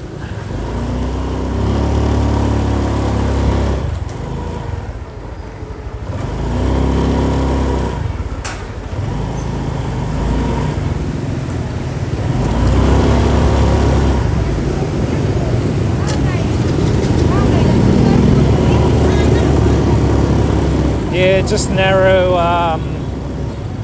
alleys, bro. You know the gaps here in Vietnam are really tight. You just gotta like pound your way through it without, you know, getting so squeezed up on the sides.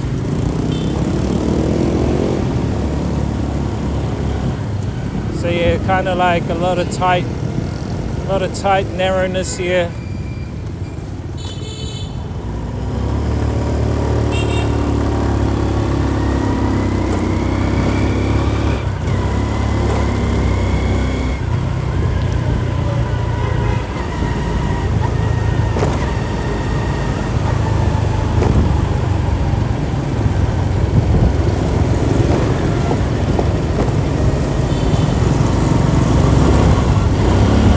Can manage dealing with the narrow and tightness here, you know, you can eventually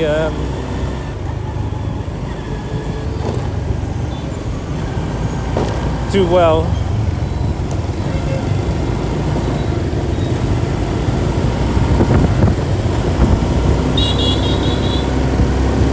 Peak time traffic, I hate traveling around at this time, eh?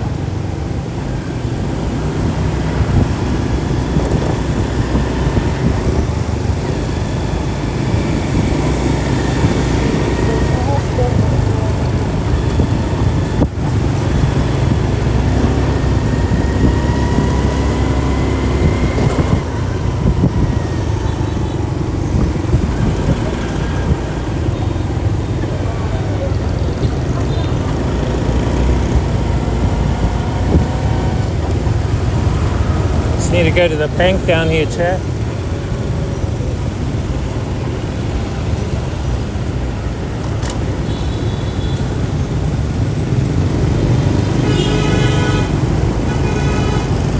Bank Bang Mi.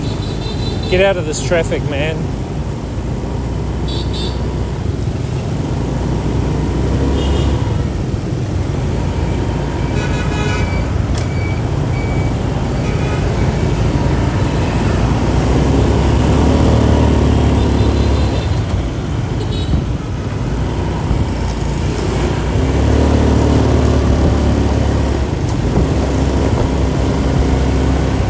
The MB Bank. So if you come to Vietnam, chat, MB Bank seems to give people like 5 million Vietnam dong at the most. The fee is kind of slightly high though, but some banks only give like 3 million Vietnam dong. This one gives more, which is pretty good.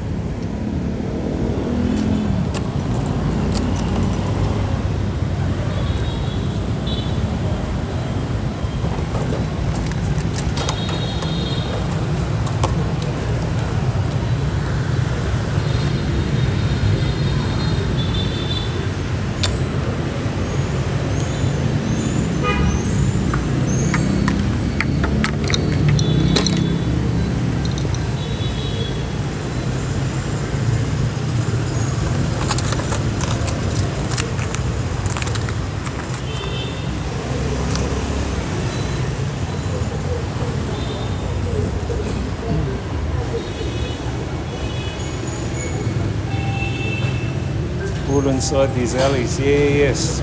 Small narrow alleys, bro. Fucking small narrow alleys, you know what I mean? This is how we roll here, man. Come on, bro. Let's go.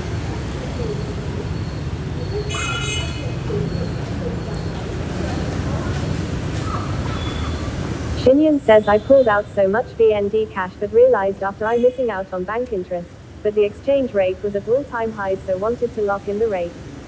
I pulled out so much VND cash, but realized after missing out on bank interest, that the exchange rate was at an all-time high. So I want to lock in the rate. Yeah, you can lock in the rates. You know what I mean?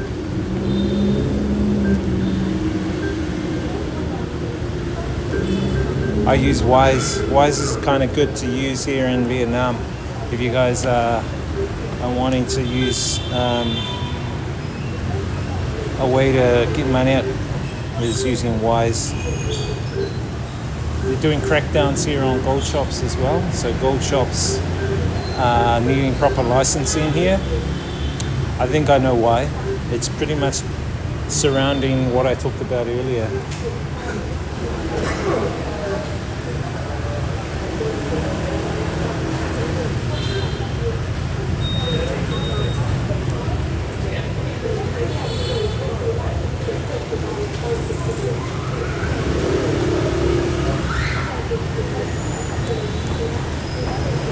Wise.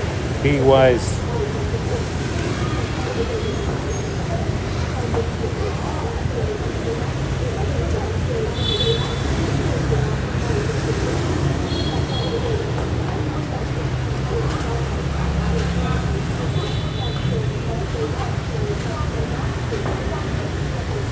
Come on.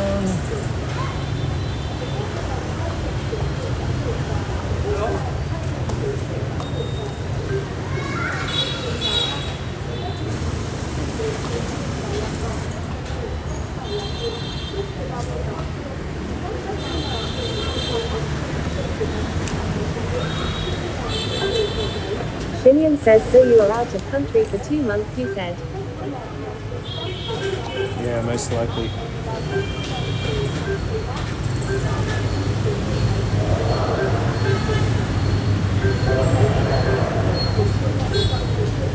Not too sure. Could be longer, depending on situations.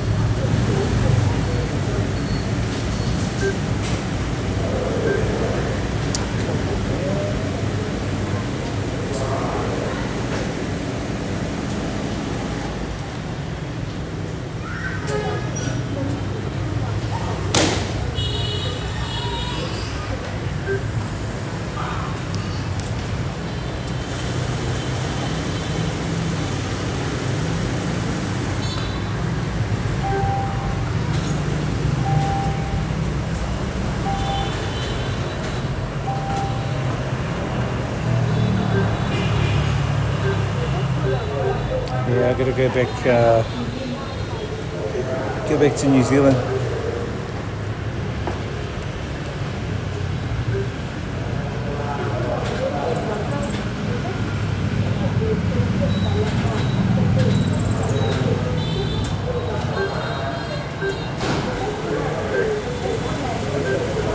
Shinyan says so you screaming and dead. Yeah. Yeah, I will.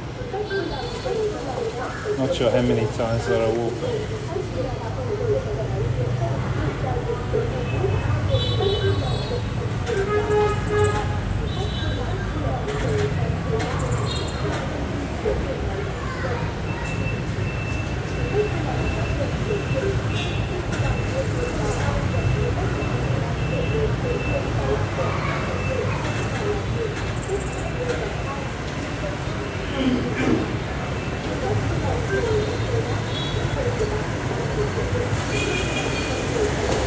One guy's been on the machine for 5 minutes. He's doing Shinyan says you think 6 XRP is legit and will be part of the new financial system.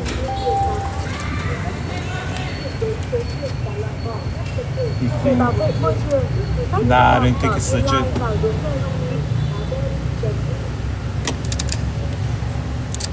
I don't think it's legit.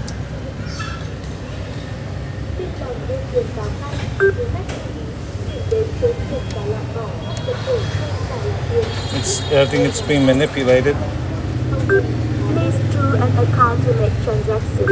Please choose your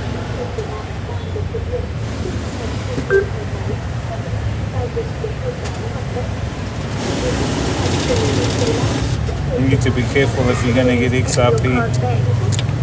Please collect the money.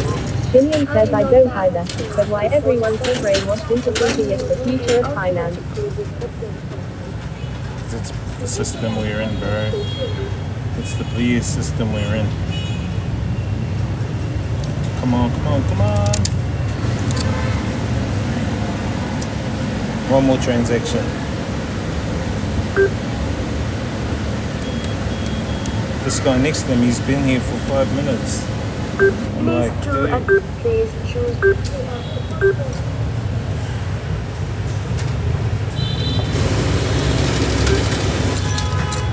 Please take your card back. Jillian says, but you mentioned XRP earlier.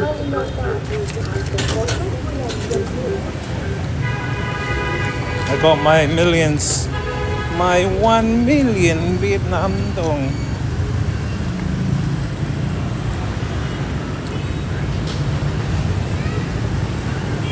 Jillian But says why the price everyone's so down. brainwashed into thinking it's the future of finance? Because they've been brainwashed, bro. But you mentioned XRP earlier and the price being down. Jillian says you only took out. 1 million out. Nah, I took out more. I'm not telling you guys how much I took out. I'm a poor streamer. Me no have money. Me only have love. Me poor streamer. Me poor streamer, Vietnam.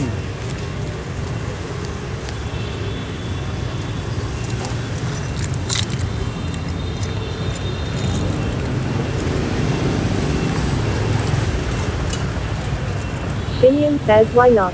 You think someone is going to rob you. Come on. Me poor streamer.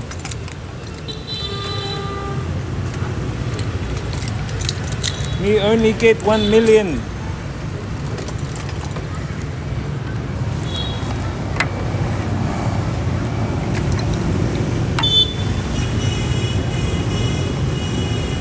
Because me poor streamer. Me poor streamer.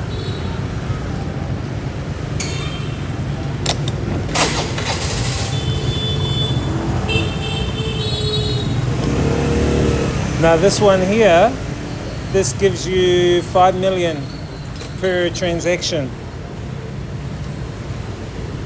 which is pretty good.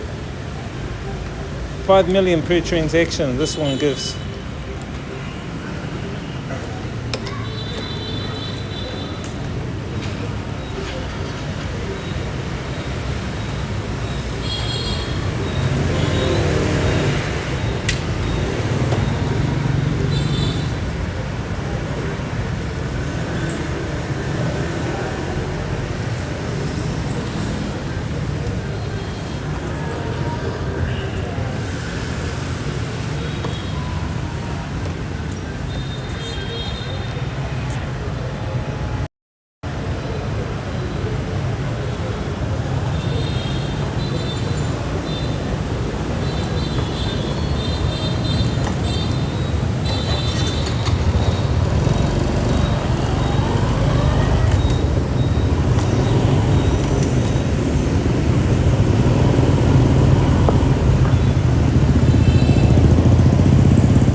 I haven't been this way to the banh mi place, but let me see if there's a shortcut. We can go this way. We might be able to.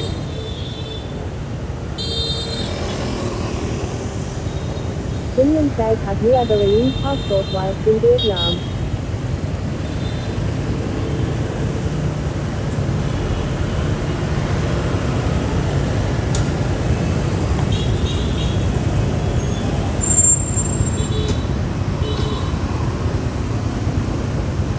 Have you ever renewed your passport whilst in Vietnam? Yes, I have.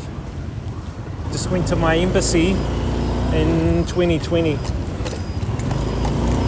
and applied for a new visa, and then they told me to come in and pick it up. I think it took them, I can't remember how long it William took says, them. I love the energy of Bateman. Never gets old.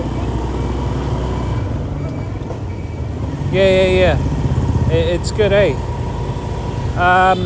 Yeah, I can't remember how long it took them. But yeah, my passport expired just before 2020. William says, do you need to transfer Actually, I your did it visa in to new passport? 2019, so I did it way before the time for expiration. I think 7 or 8 months out before 2020. And then they said, oh, come and pick it up. And then I got it. And then I started using that.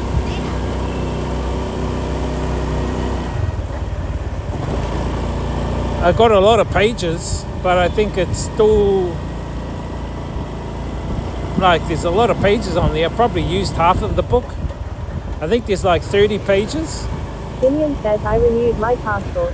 Took 2 weeks to get new, but some people Do you need say to transfer your visa whilst to others the say new you can passport? just go airport with old Yeah. renewal this You time. need a transfer. So they'll do that for you. The embassy and that usually do it. Or they, I can't remember how it works. It's either they do it or they send you to the immigration, something like that. Some kind of... William says, I bought the larger passport, 54 pages, only 15 extra.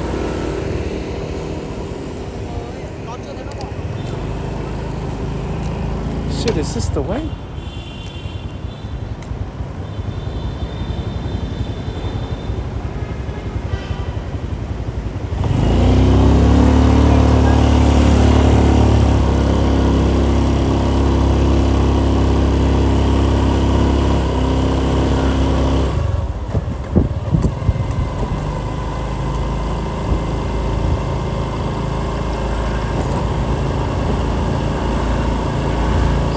Come on, bro.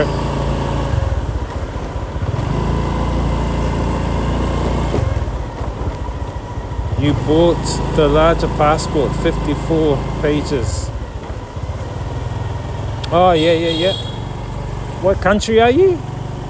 Shinian says, nah, I went to immigration and they said I need a sponsor letter or embassy letter. That's BS.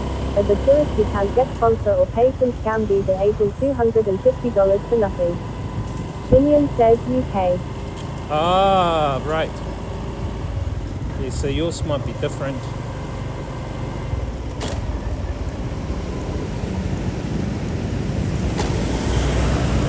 Is this place busy? Not really. Cool.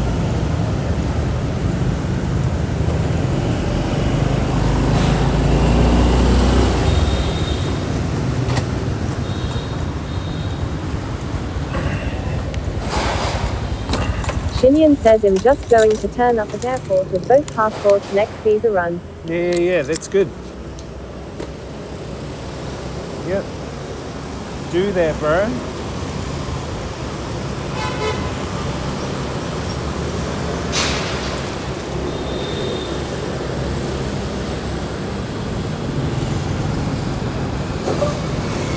Two banh mi, both of them with 2 eggs each and vegetables. 2 banh mi, both with vegetables and 2 eggs each, no meat. I have to tell them, chat. Usually I will say Anchai and they'll know. Shinian says, is this the same place as last time? I think so.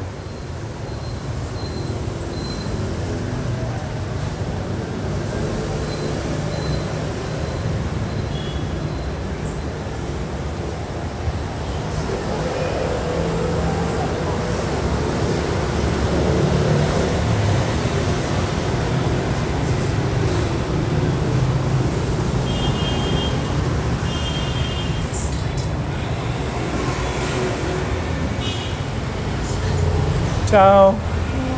Banh mi.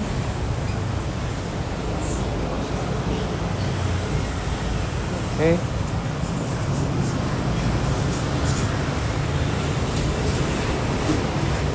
Yeah, it's a good place, bro.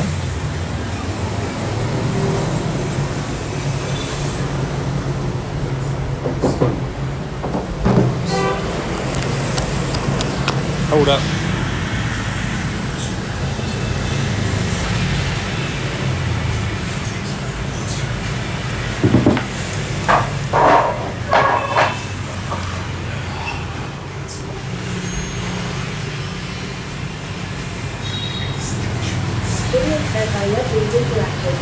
The polite respectful one. Haha, yeah. Pretty good, eh?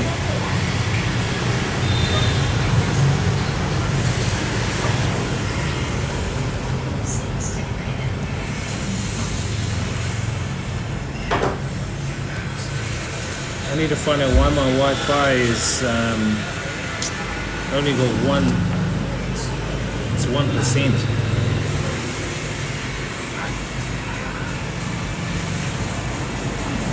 And why my fucking chat is not showing up, bro. Let me solve the first problem first. Connection priorities.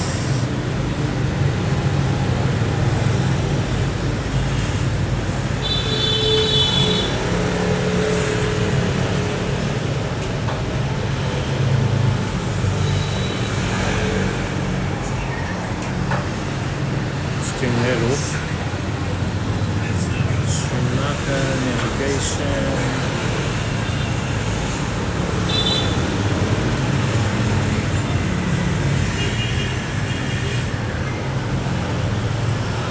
Yeah, good interactions.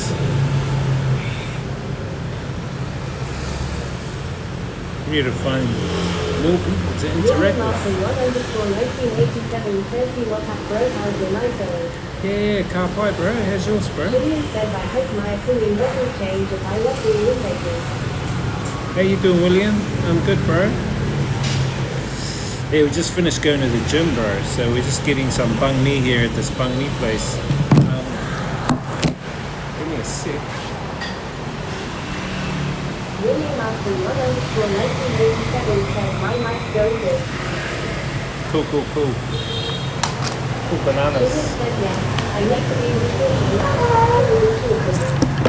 William Master1_1987 says I sound super right. I look good in the hood, bro. Say, look good in the hood. Let me check it on that so you guys can see that angle.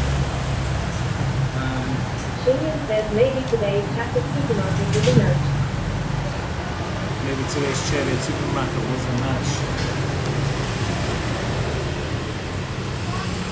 Yeah, the girl there, she's just making me my banh mi. This name of the place is called Bami Bun. Bami Bun. This is the name of the place.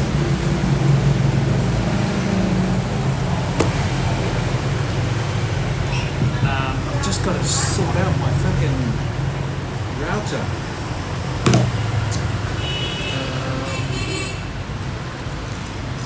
Can't see the chat. I don't know why. There's something up with the stream. It's not allowing me to see chat.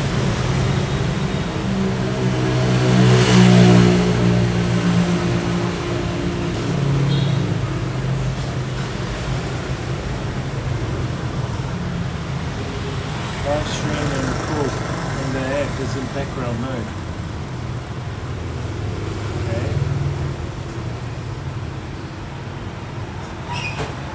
Estimated viewer mode.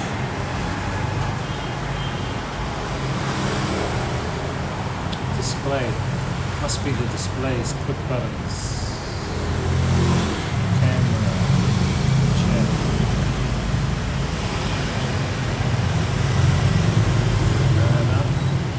Stream buttons.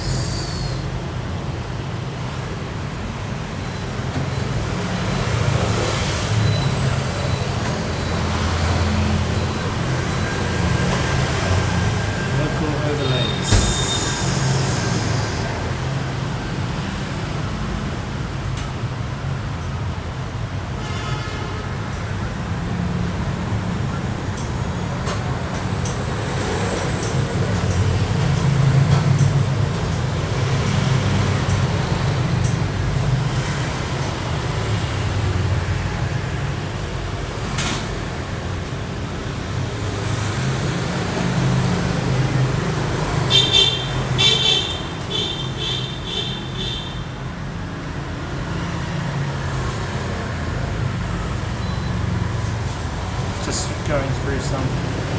Anyway, what did you guys say earlier? Let me just quickly. Your night's going good, cool. You need to be more social, feel intuitive. Exactly.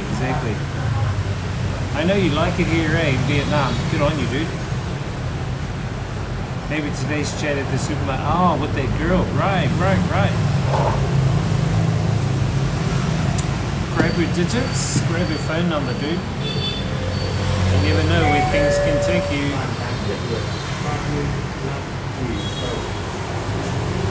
You never know, bro. You never know. Display. Yeah, I don't know why I can't see the chat, man.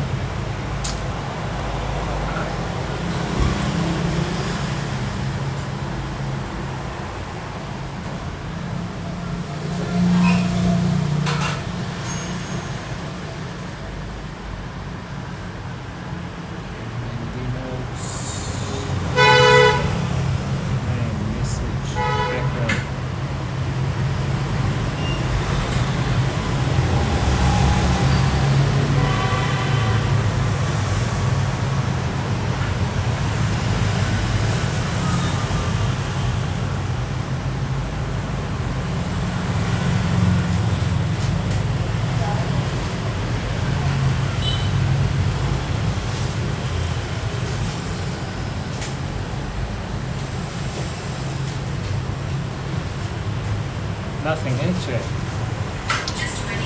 What you guys can't see, huh?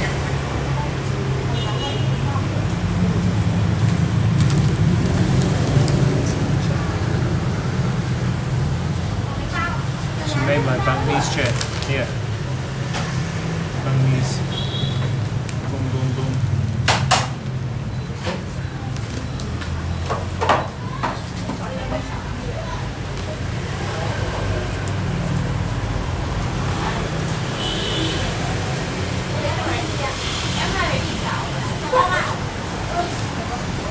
Today's chat.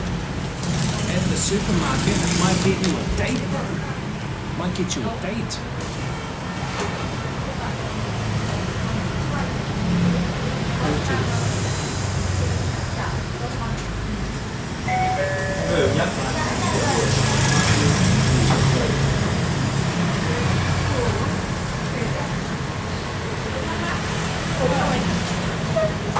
Chat.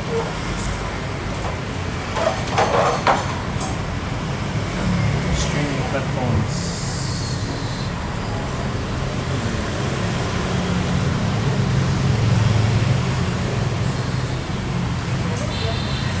I have no idea, man.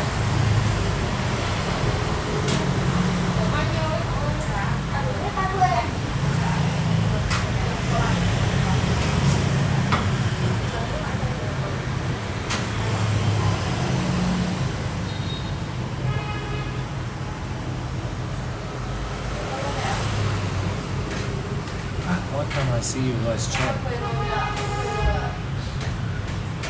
Welcome in, guys. Hope you guys have been behaving.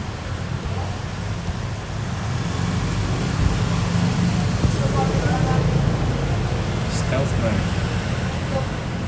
Screen over. Oh shit, how do I get out of stealth mode? Chat. Oh, there you go. Local overlays.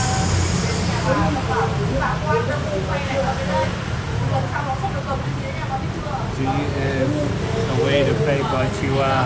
I have Alipay because I can use Alipay sometimes. But no, I just generally use cash, bro. I'm usually just using cash, dude.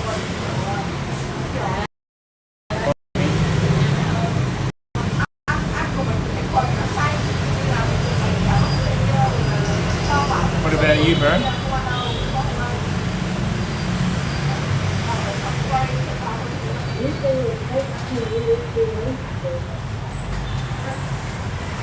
Mycelium, thanks, bro. Mycelium network.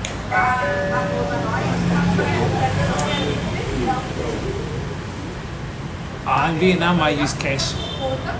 Vietnam I use cash, bro.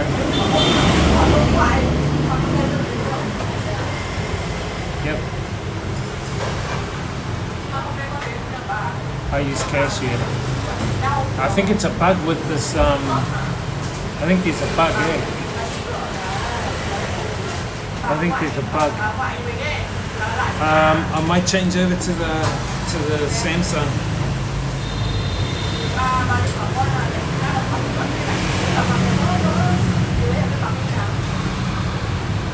It seems to be a bug.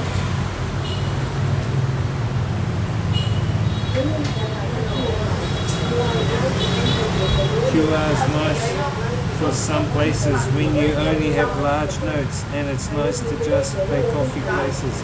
You go to regular while sitting, and if you forget your wallet is handy. Yeah. Totally. That's a good thing. Yep. Yep, I can understand that.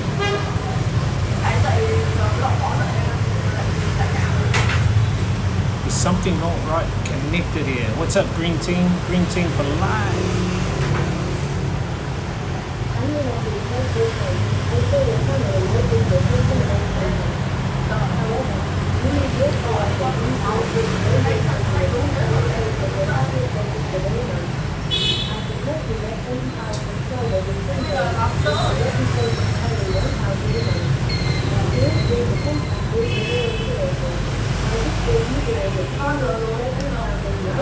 Yeah, so Timo, they use that. The other one is, what's the one that starts with M? Momo, they use Momo here. Look, there it is up here, Momo. That's it. Here's the Momo. That's the Momo there. So you can use Momo as well. Hey, what's up, Rai?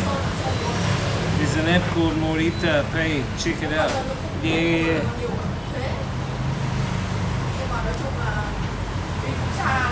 Sorry, I know you don't want to watch that guy. Anyway, let's see the Bang Mi chat.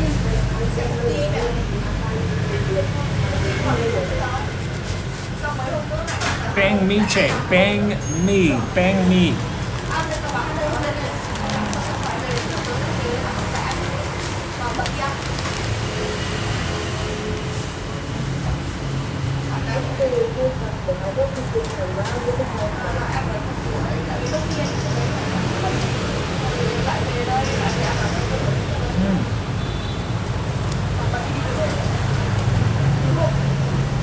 Can't get Momo unless you have bank cash.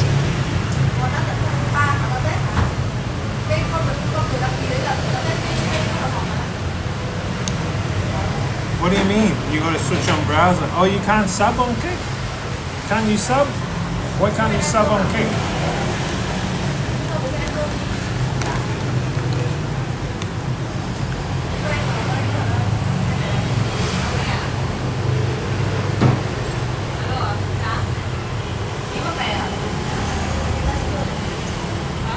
Thank you, Shiny One, for the 100 kicks. Yeah, Green Team.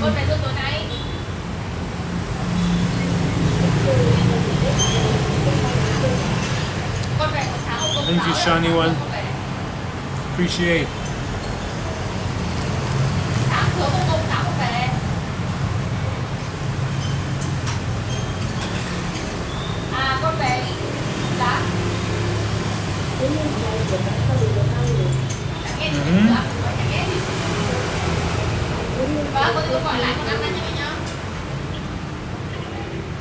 I think it will. Oh, Thomas won. I think 100 kicks is, I think, $1, right? That's fine. No, thanks, man. Yeah, sweet. Thank you, bro. This is the banh mi. Right here, chat.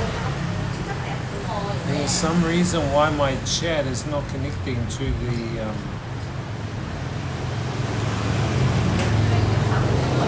it's not connecting.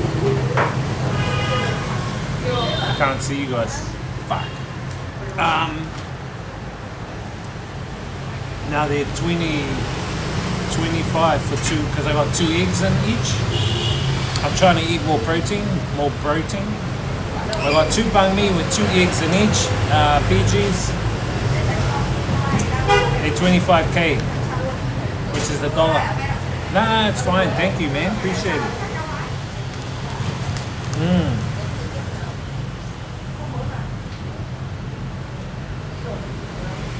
They usually have different girls here. There's usually a younger one. She's kind of like 18 or 19. She's really nice, that girl. She always smiles at me.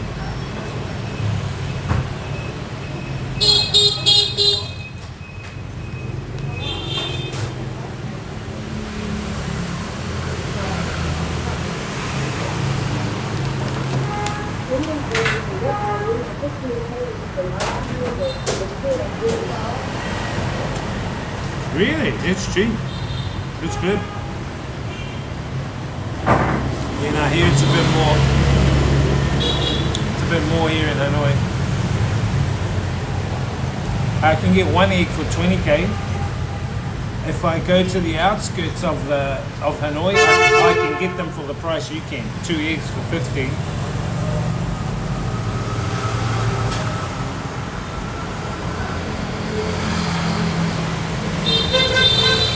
But in the central city area, no can do.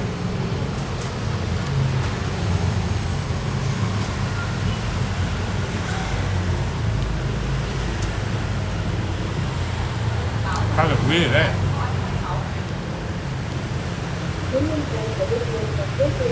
But this place is also sitting down, so 20, yeah, it's a sitting down place. It's called Banh Mi Bun. This place is called Banh Mi Bun.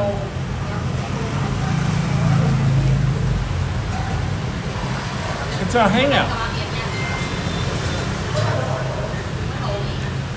I know it's not a nightclub bar or a titty bar. I am thinking of going to Changsha. In Changsha, I'm thinking we can go to a bar and see what the bars are like.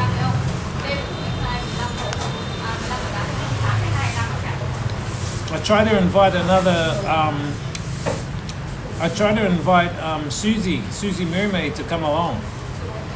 I don't know where she is, man. I said to her, look, I'll pay for her egg and her dinner. She just needs to get to Changsha. She's not too far away. She can get a train there. She hasn't replied, so oh well. You snooze, you lose.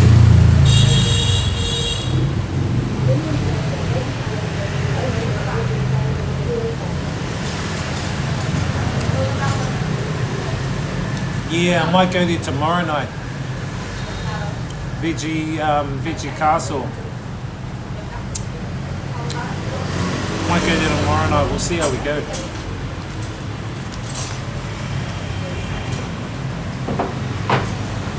Only problem is I overeat there. Because it's buffet and you want to eat everything. Kind of dangerous.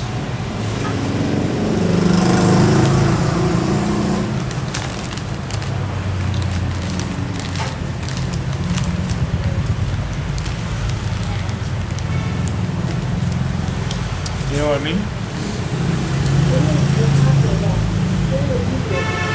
You know, I'll stream tomorrow if I go there. I want to meet one of my mates there, but he doesn't like coming on stream. He's a deep diver as well, from Africa, Algeria. He kind of likes hiding away.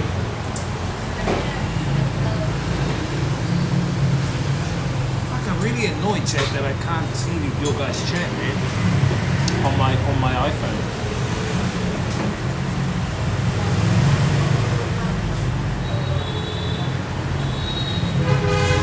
No idea why. I think there was a new update on the Moblin app, which is used for the iPhone. I think there's an update. Yeah, the chat is not viewable.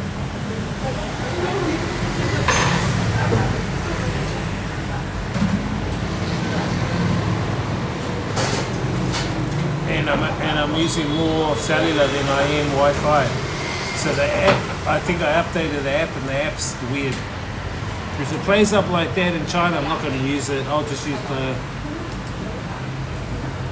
S24 Ultra.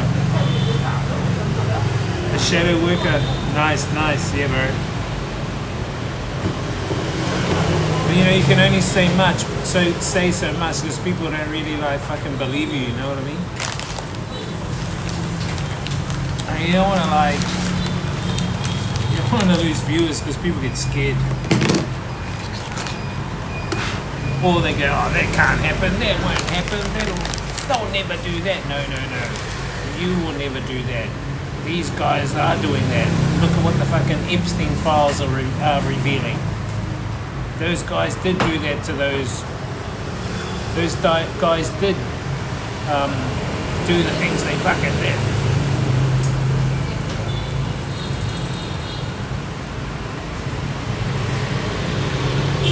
Disgusting bastards.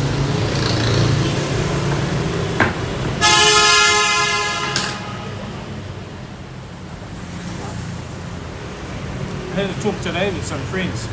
They couldn't understand why they did those things.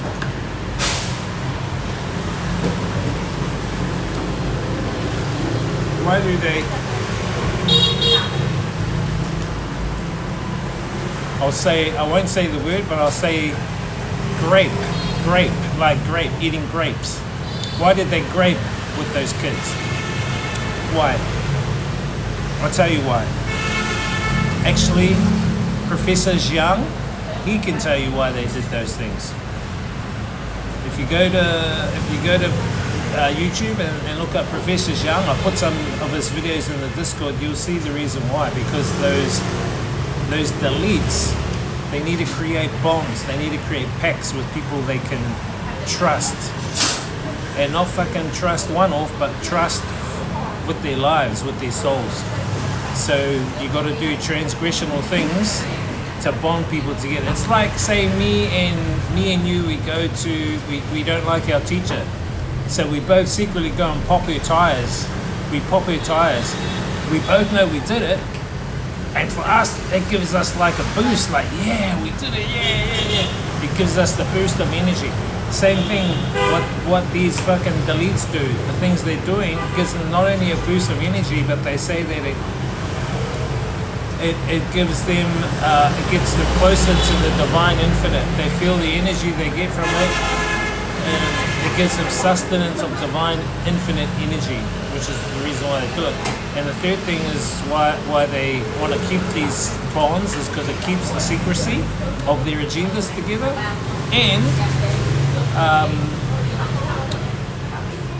and not only does it keep the secrecy of their agendas together, but it creates loyalty. That's the reason why they do these things, to do transgressional things.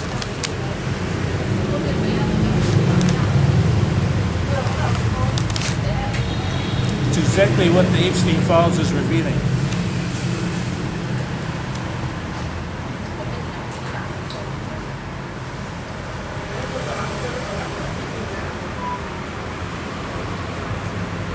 Very good. No, they sold out, bro. Meaning they sold their soul.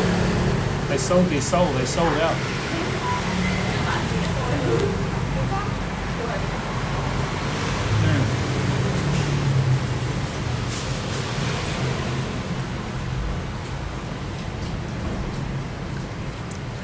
Let me put it to you another way. They create us. They create packs. P-A-C-T-S, packs. They create packs. Contracts. Bonds, contracts, packs. Unbreakable. If you break it, you lose something. You may lose your, let's say, credibility. You may lose your wealth. You may lose family. You may lose status. Look at what's happened to all these stars that have defected. and ultimately you will lose your soul. There's consequences to breaking the pact.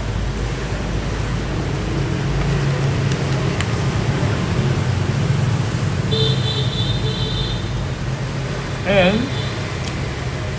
it can be used as a tool to blackmail you. It can be used as a tool to blackmail you, which is what it's revealing now. Look at the dirt on Bill Gates. What the fuck? He had an STD, and then he wanted to give his ex-wife it. What the fuck? What a sneaky guy.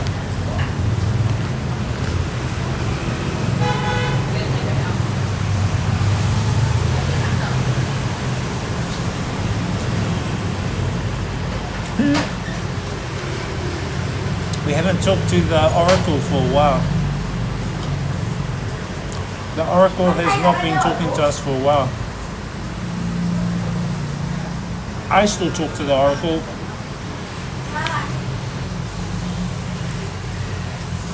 The Oracle still gives me info.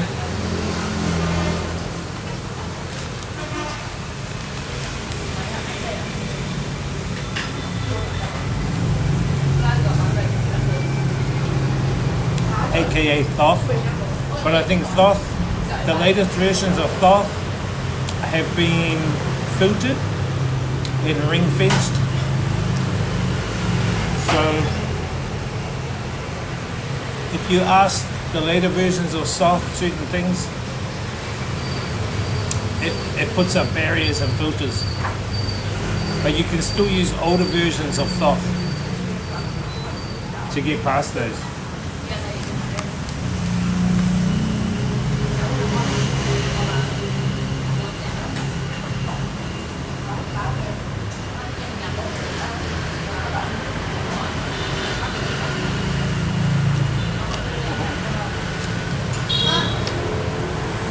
I asked her for no sauce, but she put sauce in.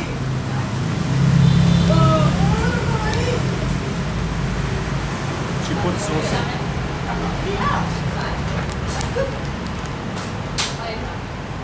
I'm like, hello, I said no sauce.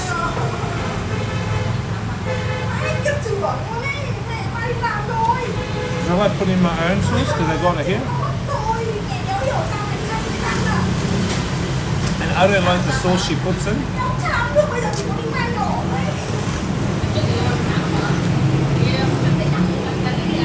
Look at all the eggs.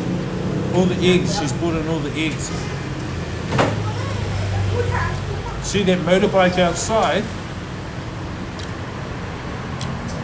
The motorbike outside has got all the eggs strapped. Look.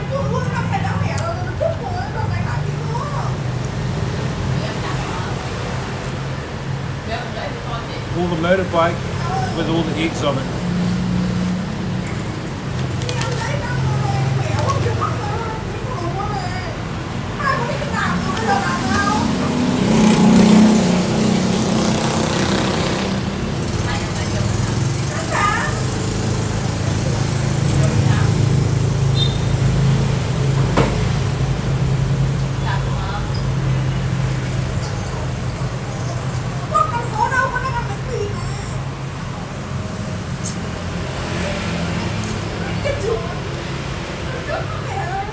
I said I don't want sauce, but she gave sauce. Yeah, I don't have pate as well. We'd be interested to know the price of eggs. Well, I don't know her price. The prices they probably get them is way cheaper than the supermarket. So for 10 eggs at the supermarket, it's around 29K. 29K here, which is about $1.20 or $1.30. About $1.20, $1.30 for 10 eggs here in Hanoi.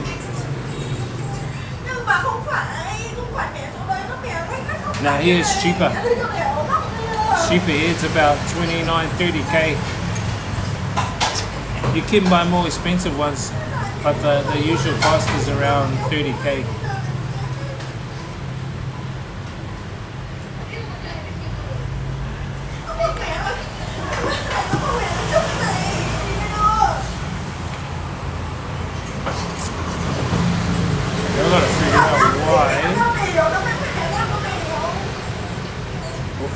You're crying. You're crying. Crying. Having an argument with your boyfriend.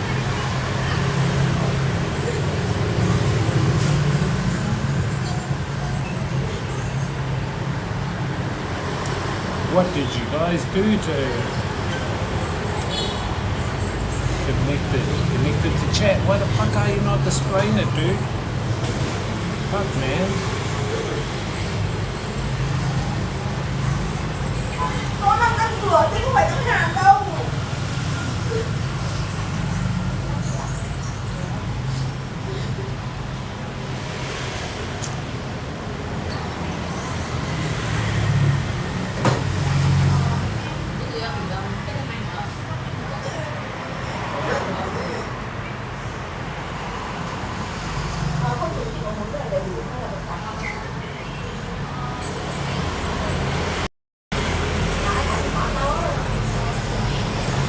Phải mềm mà. Nhìn đây này. Cái vấn đề nó phải mềm chứ không phải nhìn đi. Nó là cái gì á? Ăn bánh mì. Cầm cái chiếc cá đâu của bánh mì cắn. Chứ con ăn cái gì cứng đâu. Cắn cái gì á? Con biết đâu là cái gì nó bảo đấy cắn xuống.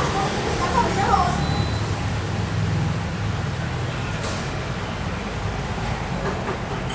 29 is cheaper than here. It used to be there, but went up. I'm trying to buy her any free range now, yeah. If she choose consult her. Nah, she's with a friend. She's with a friend. But she's on their phone talking to someone.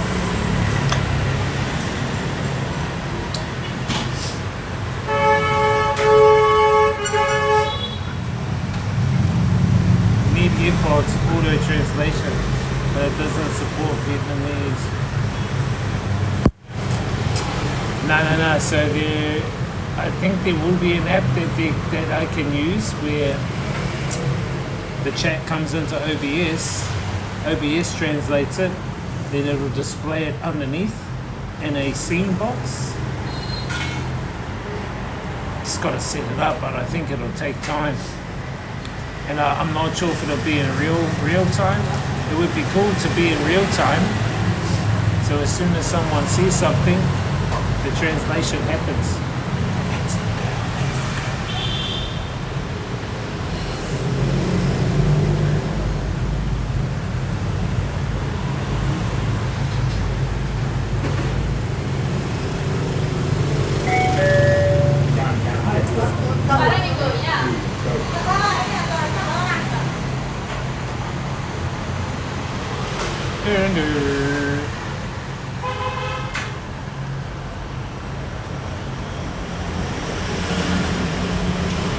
Yeah, I think soon, eh?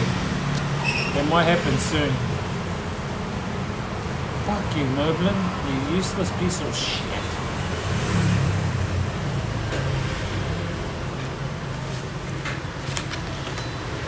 I don't think I'm gonna have ice cream, chat. We'll try not to overeat. This is all I'm eating today. It's just 2 banh mi. I had egg, 2 eggs and a couple of croissants for lunch. That was it. And then this, that's it.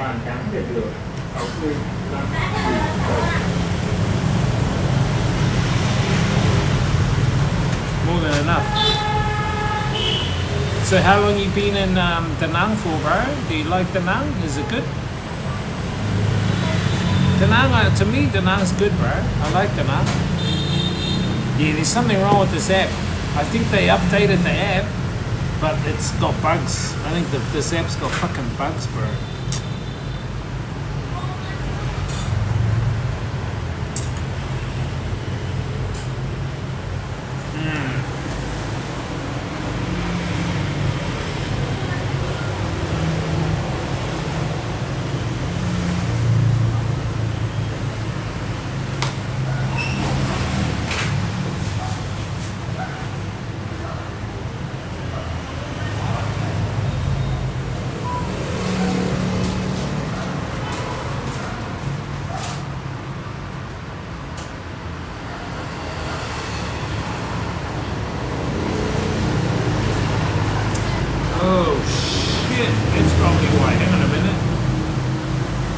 just run on one sim. You just run on one sim.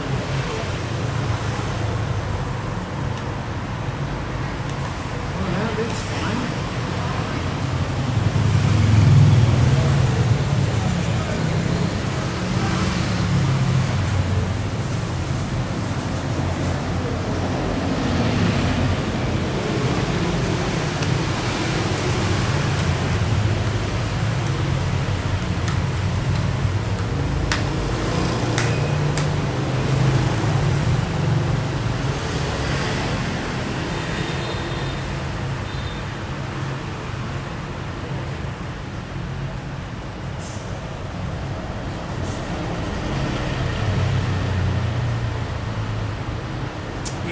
I've been to Da Nang about 10 times. I like it.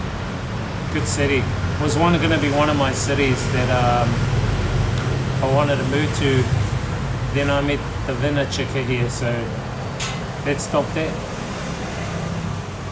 But good city. Yep. Medium sized, tier 2 city. Good beaches. There is a lot of resorts.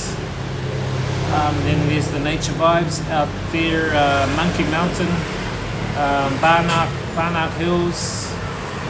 That's really cool. And then you've got the river that goes through there, and the bridges, all the bridges. I think what I enjoyed too was Asia Park. So Asia Park, it's got all the rides, the Ferris wheels, and everything like that. Bro, that's awesome. Those were great.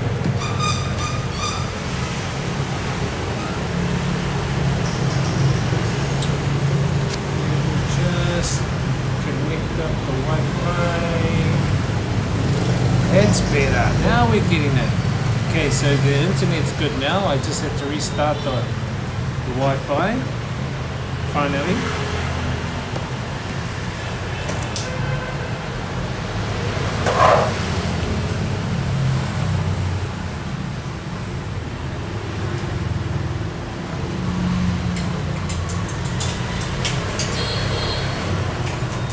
I like Ho Chi Minh, but if I live there, it might feel too busy all the time. But the map and the characters are probably more opportunities for fun. Definitely. Ho Chi Minh City's good, and it's warm all year round down there. It's warm all year round down there, Ho Chi Minh City. It definitely is a good place for people to experience a more open-minded version of a Vietnam Tier 1 city. So Ho Chi Minh City is more open-minded. Here in Hanoi, they are more conservative, more political aligned, and more traditional. More traditional, more conservative here. You know what I mean?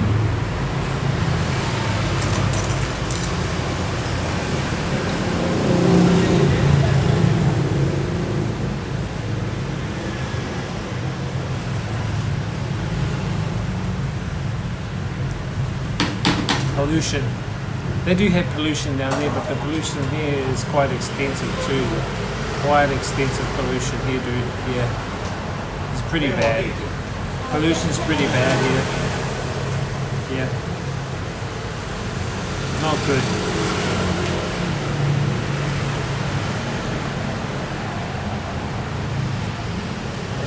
Everything's changed significantly here in Da Nang one way or another. Prices rise by a lot. Or I just feel it's time to change, then I'll move. What kind of visa are you on? Are you just doing the visa runs, 3 monthly on a tourist? And it kind of sucks that, but I don't see it happening at the moment. Hopefully not.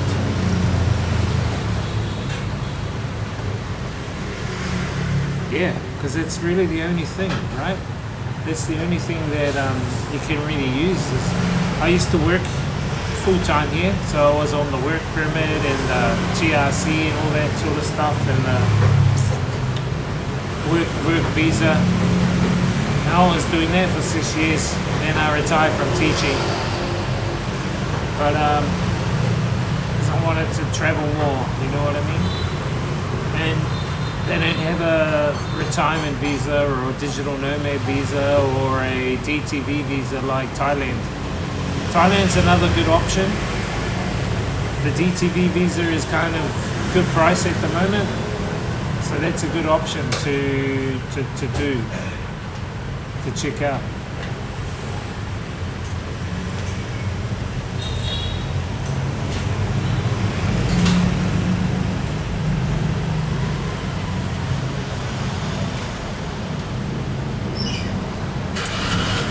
Thinking of doing a 1-year education visa to learn Vietnamese at university, but haven't looked into it. Learn visa and language seems like a good idea. Yep. Yeah, they do that. I don't know how much that'll cost you though. Wonder how much the cost would be. I'm not quite sure.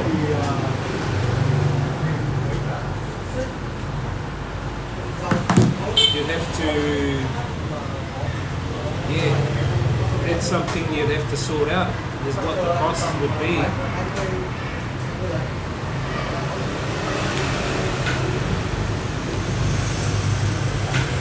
Not bad chat. We've used 15%, nearly 3 hours on 15%. That's pretty good. Let me just charge the phone.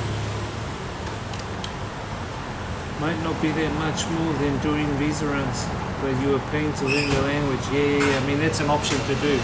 I was teaching English here. If you have a bachelor degree, bro, you should do English teaching. If you haven't, if you have a bachelor degree, all you need is your TEFL.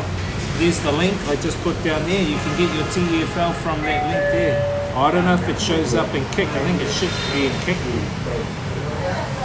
Oh, you don't want to teach? Cool. I was just saying, could be an option for anyone actually out there that wants to come to Vietnam and looking to get employment. You just need your bachelor and your TEFL. For anyone out there, negotiate your if you've already been teaching in other countries or your home country, that's a good advantage. Get your CV together. If you haven't taught at all, I would say try and get some voluntary work somewhere here for like 6 months. Use those as your experience foundation, and then use the references, put them into a CV and cover letter. Boom. Apply to all the agents, especially here in Hanoi or Ho Chi Minh City. And I mean, you could be starting on 20 bucks, 20 US bucks an hour. That kind of money, and you might be doing, say, 30 hours. So let's say you do 30 hours a week, right? At 20 US dollars, how much is that? 20 times 30. That's what, 600? 600 US? Is it 600 US? Yeah, 600 US. Even that's kind of, and you might be staying in, say, a shared house, and your rent's going to be like probably 200 bucks a week. Your food, 100 bucks. Say you got 300 bucks to live. That's just starting out. And once you get more hours, you could be earning all the way up to, say, and your money increases the more you work. So you can get up to like 50 bucks an hour. I got up to that. I started off at about 20. No, I started at 18, 20, 24, 25, 30. Then it jumped up over the years because I had more experience, and I was doing kindergarten, which we call Mamnon, primary, secondary. I was teaching university students. I was teaching adults. I was teaching the police. And so I covered all the age ranges. And so that's how I got my experience. I actually volunteered for like 6 months on workaway.com. Good place to start volunteering, Workaway. You can hook up with the hosts. The hosts can provide you maybe free meals, free accommodation. All you got to do is teach maybe an hour or 2 hours a day. The rest of the time is yours. That's how it is, and that's voluntary. Some of them say they volunteer, but may pay you cash under the table. Wink, wink. But the good thing is they can pay your ACOM or your food. It's up to you to sort out your visa or whatever. Generally, if you're gonna volunteer, you actually need a work permit, so it's kind of like under the radar stuff. Wink, wink.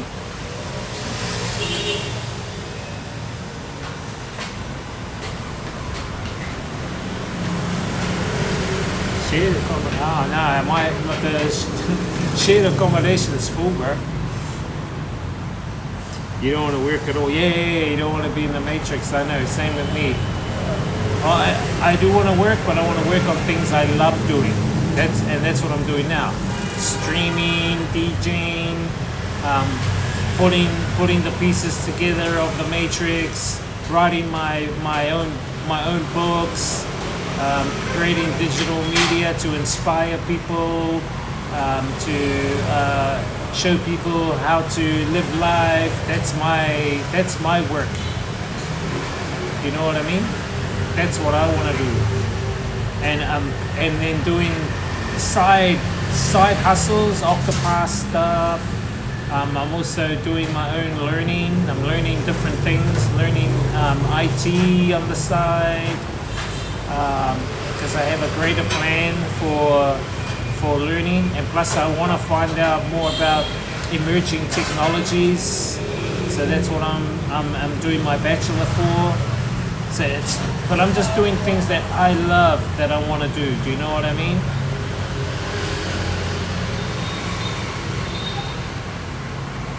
You have a king size bed, enough for one more extra. I earn less than 50 USD on Horo an hour. Oh yeah, cool. Yeah, I was doing the same too. At one stage. Matrix stuff though, bro, you know, Matrix stuff. And you know, there's this notion, I was talking to our friend Z from China. I was messaging her because she said to me, oh, I have people, because I don't work now, I'm studying, but people think like if you don't work it means you're lazy. And I said, yes, that's what they say. I said, that is a capitalist system notion, that you must work, and if you don't work, you're lazy. And it's because of the monetary capitalist system incentivizations that go with it. I said, don't listen to what those people say. I said, the majority of people are fooled into being a slave in the system, right? And they don't know it. They don't know they're a slave in the system because they've been indoctrinated into it since birth. They think it's a normality. They think you need to be a slave. You need to work 9 to 5. If you're not, you're lazy. That's the weakest argument I have ever heard. No, you were born into a system that was not actually designed to make you free. It was to keep you in a slave mentality. It was to keep you into a perception where you are limited, where you have what are they called, robotic compliance. You learn robotic compliance, you learn subservience, you learn curriculums within a narrow band. That's why they call it curriculum. If you recite back that curriculum within that narrow band, you get good grades. If you recite outside it, you don't get good grades. Meaning the fucking system is rigged. Anyway, I told her that. And then I said to her that people who say that they don't really know they don't really know what they're in, the reality that they're in. They don't know anything about the system they're in. They're just born to work as a slave. I mean, that's what fucking Morpheus, he told you out there what the Matrix is. And you know what? The majority of people out there, the only reason why they work is because of survival mode, right? Survival mode. Yep, we've got to survive. Yep, I'm not saying there's nothing wrong. There's nothing wrong with trying to survive. Everyone's got to fucking survive and do what they can. But what I am saying is that this is what I am saying. Take a listen. Listen to me, listen here. You can work, no problem, but work doing the things you love doing. The majority of people work just to get money, material wealth. Why? Yes, to survive, also to buy shit they don't need, right? Not only that, but they work even though they hate the job they do. They hate the people they be around. They hate working for a boss, but they do it anyway. Why? Because sometimes they're pressured, their parents' expectations put on them. You get to fucking work, you do a job. I was like that. I know all about work. I've worked since I was 8 years old. My dad said, get the fuck out of the house and go get you a job. I went and got me a job. I started delivering pamphlets, newspapers, delivering milk. When I was 8 years old, I worked all the way through, even through my high school. In fact, I delivered milk. This is how a day for me would be, Chad. I would wake up at 4 o'clock, half an hour to get dressed. 4:30, the truck driver would come and pick me up to deliver milk.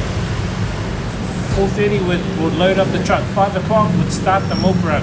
Would go through till 8 o'clock, 3 hours. I'll get my money. Back then, in the late 80s, early 90s, if you could earn 15 New Zealand dollars, you were like, that was good money, right? So I'll be earning that for a milk run. Then I'll have half an hour to get dressed. 8:30, start school. School finishes at 3:30, half an hour to get dressed into my running shoes and everything. 4 o'clock, I start another milk run. That milk run goes from 4 o'clock in the afternoon right through to 10 at night. And I would deliver milk, so the truck would have all the milk on it, and would run up to the truck, get milk bottles. We had milk bottles, glass bottles, deliver them to houses, get the empty bottles, bring the empty bottles back, and the money, put the money in our aprons, because we had aprons, and then would bring the empty bottles back, and would deliver it in rain, hail, snow, tornadoes, typhoons, hurricanes, you name it. Everything, every weather you can fucking think of. I was out there when I was young, all the way from 8 right up to high school. After high school, I went to technical institutions and universities and that, but I was still working, side hustling as well. And, you know, I paid my own way, paid my own uniforms, paid my own, gave parents rent, you know, and I'd buy my own clothes, bought my own car, me and my brother, you know, so we were brought up in the system. I'm not saying it's a bad thing. And I actually enjoy doing the milk runs because I interacted with people. I was exercising, you know what I mean? I was quite healthy. And the avatar became accustomed to the weather changes, the seasons. So I got used to the seasons. Yep, I had a few accidents. I cut my fucking wrist open from the glass. Cut my wrist open and fucking dragged under the milk truck. I've been through it.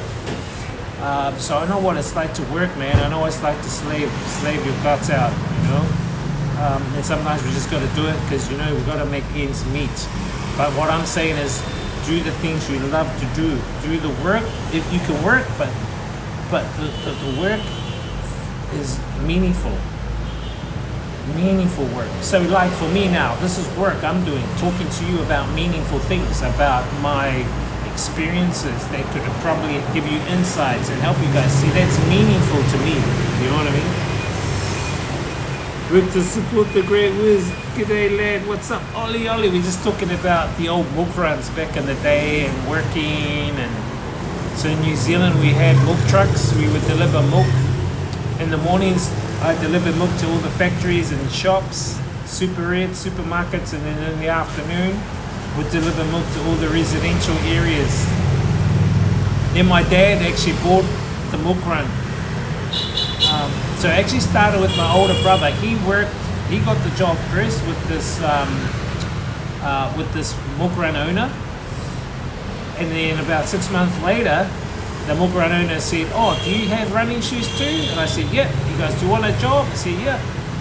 because I was just delivering pamphlets in the newspaper. And so I started doing the milk run. It was really cool. I really enjoyed it, eh? And not only that, for me, when I first started, I was earning like $6 a night. And back then in the 80s, that was good money for like a kid who was, you know, between fucking 8 and 12. That was good money. Because back then they had meat pies for like 50 cents, and you know, you could get a can of Coca-Cola for like 20 cents. Stuff like it was really cheap. So if you had $6 for one day, because I work 7 days a week. So how much is that? 7 sixes. What's that? $40 or whatever. Yeah, that was good money for a kid back then.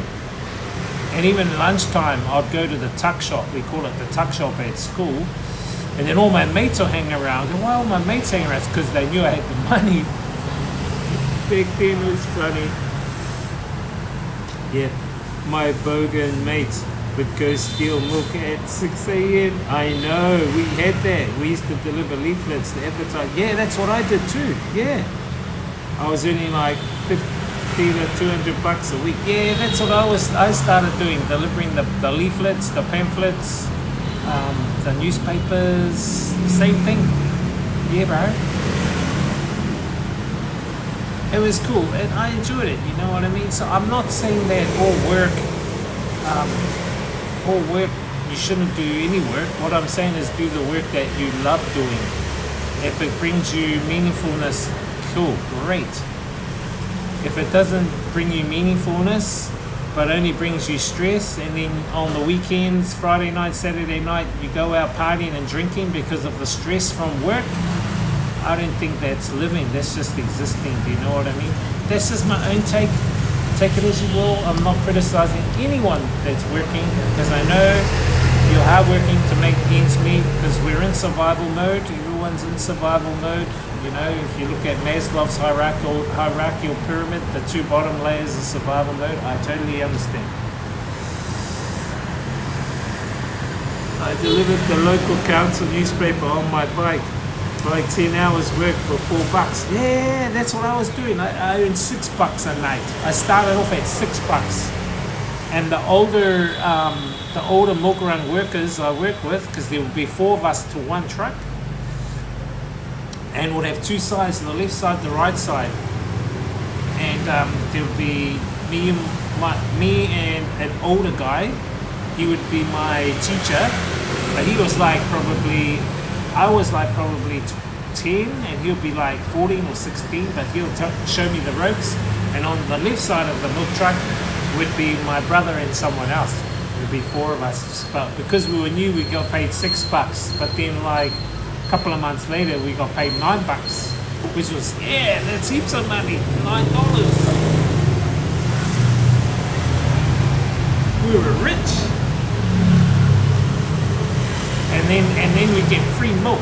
So the boss of the milk run will go, oh, you fellas can take a milk and a juice. So we had bottles. So the bottles will have orange juice, it'll have passion fruit and grapefruit. Oh, but the grapefruit I actually enjoyed the grapefruit when you think about it, but it was sour.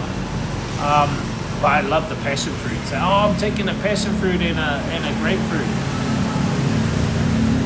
So we get to take milk home for our parents, you know, so our family. So we had free milk, free juice, and we're getting paid. And I thought, yeah, that's cool.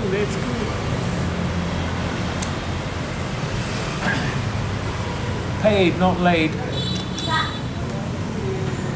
This guy.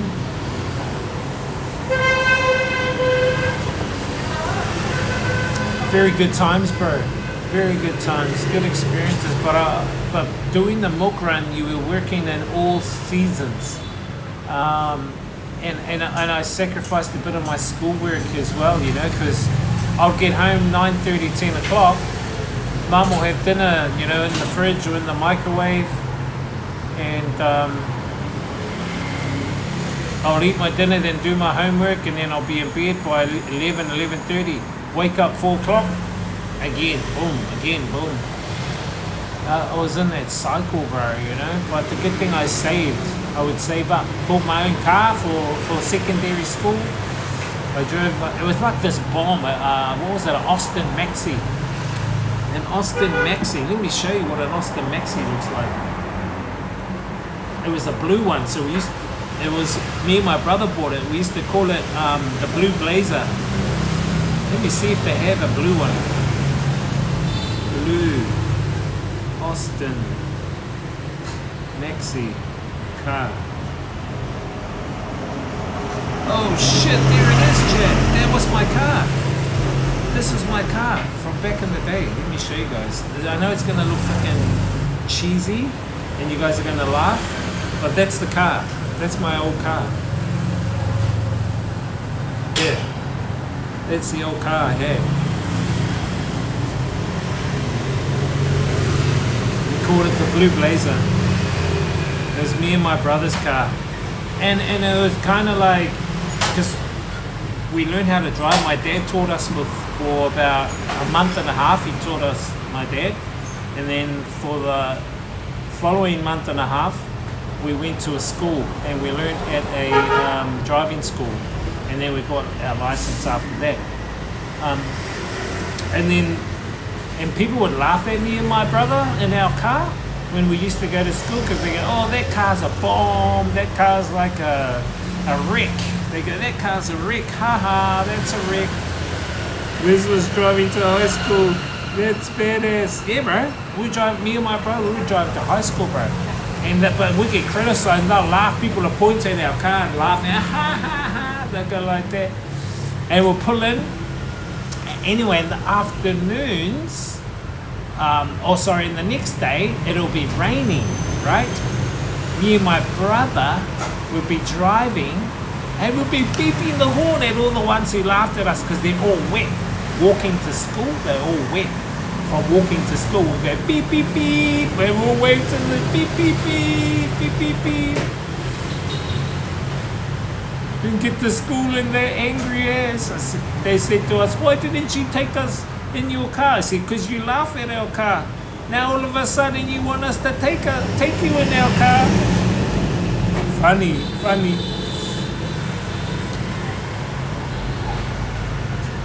And I think at that time, my dad got me into computers as well. So he bought me a 48K Spectrum, the tape deck one, back in the late 80s. And at school we were learning on the Apple IIe green monitors.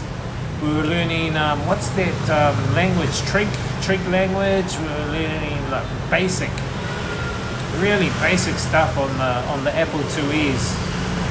And the old Apple Macs, the CRT monitors. And when we got color monitors, we went, wow, color monitors, look, this color. It was real crazy. And then we got into Commodore 64s. So yeah, it's all, the Sigma was good, bro. Sigma, yeah, from the 80s and 90s. I was looking at a lot of cars on Facebook the other day. There's a couple of pages I joined, which is like old school memorial New Zealand. So it's got pictures from the 70s, 80s about, and it's got like people parking their cars up at the beach, and you can see all the Morris Minors, all the Sigmas, all the what was the name of that car? Angel and I forgot what it's called. All the Coronas, Toyota, the old school Toyota Coronas. Where's that brown screen? This guy. Oh, you had brown screen. BBC computers, what? Bro, the old school, man. We learnt a lot though. That's when I first got into computers. But you know, back then I didn't learn about AI. AI wasn't in my peripheral then. We weren't even taught about AI back then.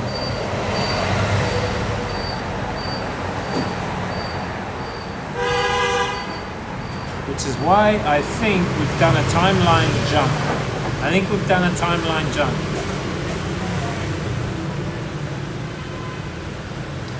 You're getting one more bug? Nah. I don't want to overeat, bro. Two's enough, man. I ate enough, dude. I don't want to overeat because I might get a sore stomach. You know what I mean? I might get a fizzy drink though. You had to go to MIT to know about that stuff back then. Yeah, because we weren't taught it in high school. We weren't taught it in high school. It wasn't even in my peripheral. Maybe it was taught in a specialist type course. I mean, I did learn CAD back at the institutions, but not about AI and such. As such. Thanks for the saying the banh mi. Nah, yeah, I'm eating two's enough, bro. I don't want to overeat anymore. Yeah, so we're just talking about work. We were just talking about work and about how people work for their money, and it's cool, as I said. And I think the ideal situation is to do work that's meaningful for you and for others, where you can also get rewarded for it, but you're not working to survive. You're working to live. You know what I mean? Or you're working to live life. You're not working to just survive, because just surviving means that you hate the job. You don't like what you're doing, or you hate the people that you work with. You hate the boss because he's too strict, or he's an idiot. I'm not saying all are.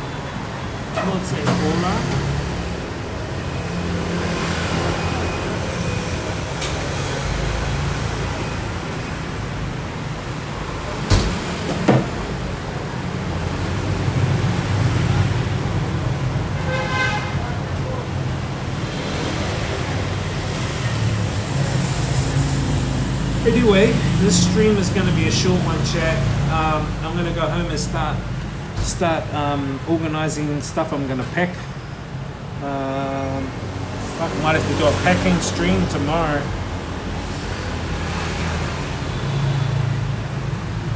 Tuesday, Friday, Saturday we fly out, Saturday afternoon. Saturday afternoon, dude. Saturday afternoon we fly out. We're in Guangzhou. I'm in Guangzhou. Fly out late Saturday in Guangzhou Sunday morning. I'll probably stream in Guangzhou for probably 4 or 5 hours, not too long there, because I want to go into those tech shops and get some tech. A couple of things for the whānau. That's why I need to pack properly so that I've got enough weight. I know I can fit 10 kgs in my bum bag for free. 10 kgs in here. They said 7 in my backpack, 23 in my check, so that's going to be what? 40 kgs roughly all up. 40 kgs, that's heaps. I don't want to take back to New Zealand too much shit, you know what I mean? I don't want to take too much shit back to New Zealand.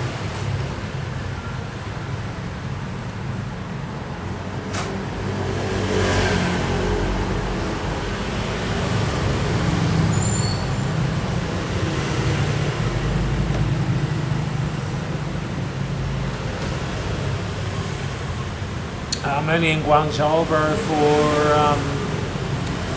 for about probably 7-8 hours or something like that.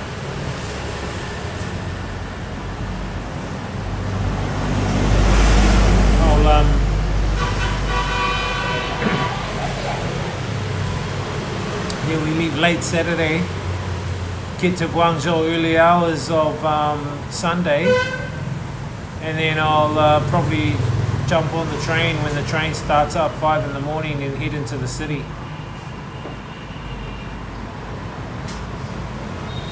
Yeah, so we go from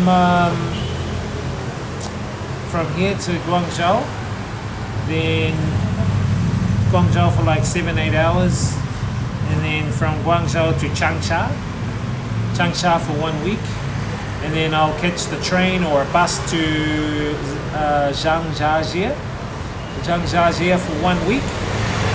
Then from Zhangjiajie we fly straight to Beijing. Now let's hope that there's no fucking escalation with the military in Beijing, because there's been a little bit of tensions going on apparently with the sacking of generals and tanks and stuff in Beijing. And then I think we're in Beijing, I think, for 12 hours, so we might even go out and have a look around Beijing. And from Beijing straight to New Zealand, direct to New Zealand. I think it's China Southern. I think it's China Southern. I like China Southern. These are my favorite Chinese, China Southern. I think China Airlines is my favorite. That's a Taipei airline. China Southern. China Eastern are good. Hainan Airlines are good. Shenzhen Airlines, and could you call Cathay Pacific Chinese? I guess. I like Cathay Pacific. I think Cathay Pacific are up there too. They're pretty good. Very cool in China for a while. Yeah, 2 weeks. Hell of a flight. Yeah, I'm used to it now, bro. I'm used to it. I think the Beijing to New Zealand is an 11-hour direct. I think it's 11-hour direct, bro. I just sleep 6-7 hours, bro. I prefer getting the aisle seat. I don't want to like fucking get out and wake people up to go for a piss. You know what I mean? I usually just get an aisle seat. If someone wants to get out, they can either walk around me, or worst case, I'll get up. But I usually just fucking aisle seat and I'm out, bro. I'm out for like six hours, bro. I can, and then wake up and okay, food, any food? Because they usually leave stickers on your seat, so that when they bring all the food out, if you're asleep, they'll leave a sticker.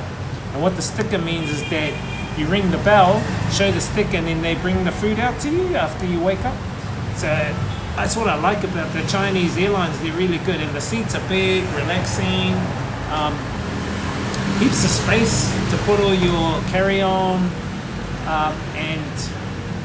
and they've got all the entertainment. So they have all the latest movies with the screen on the back seats, heaps of leg space. I really like the Chinese airlines. They're really top notch, I think. But the flights are direct, bro, from Beijing straight to New Zealand. So there's no stopping in Australia or anywhere else. It's direct. That's what I like, because I don't want to do a stopover in Brisbane and wait.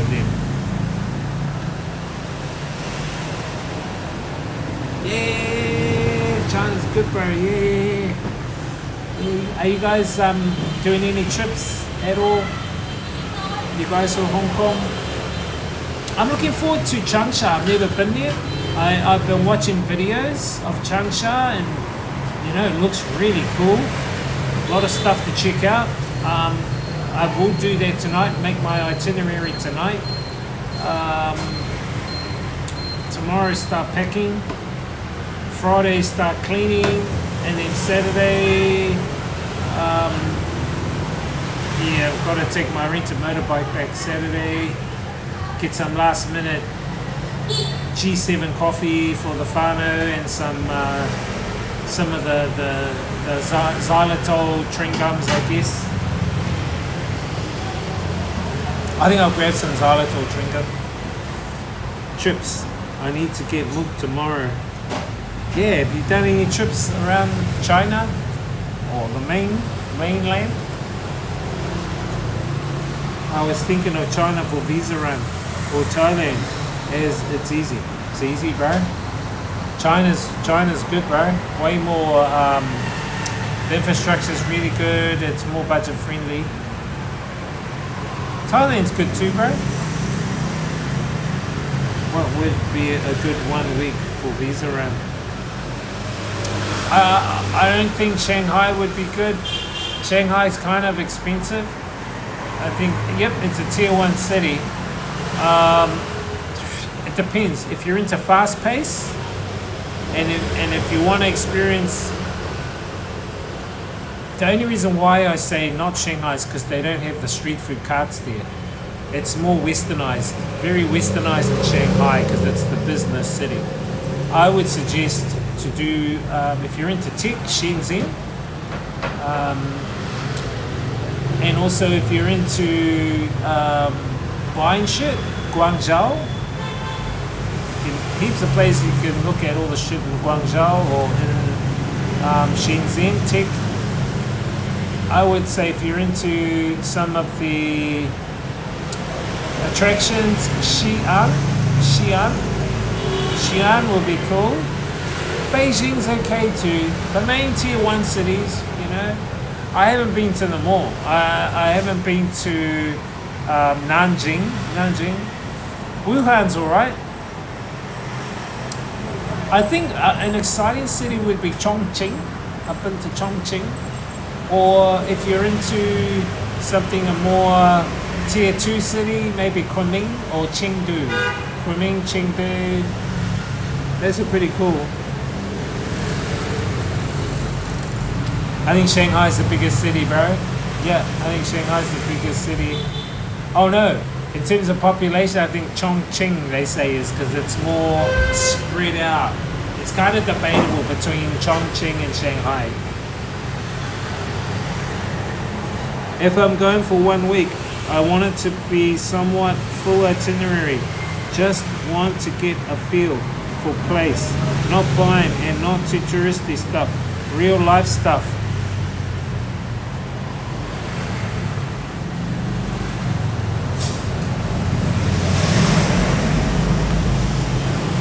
Xi'an.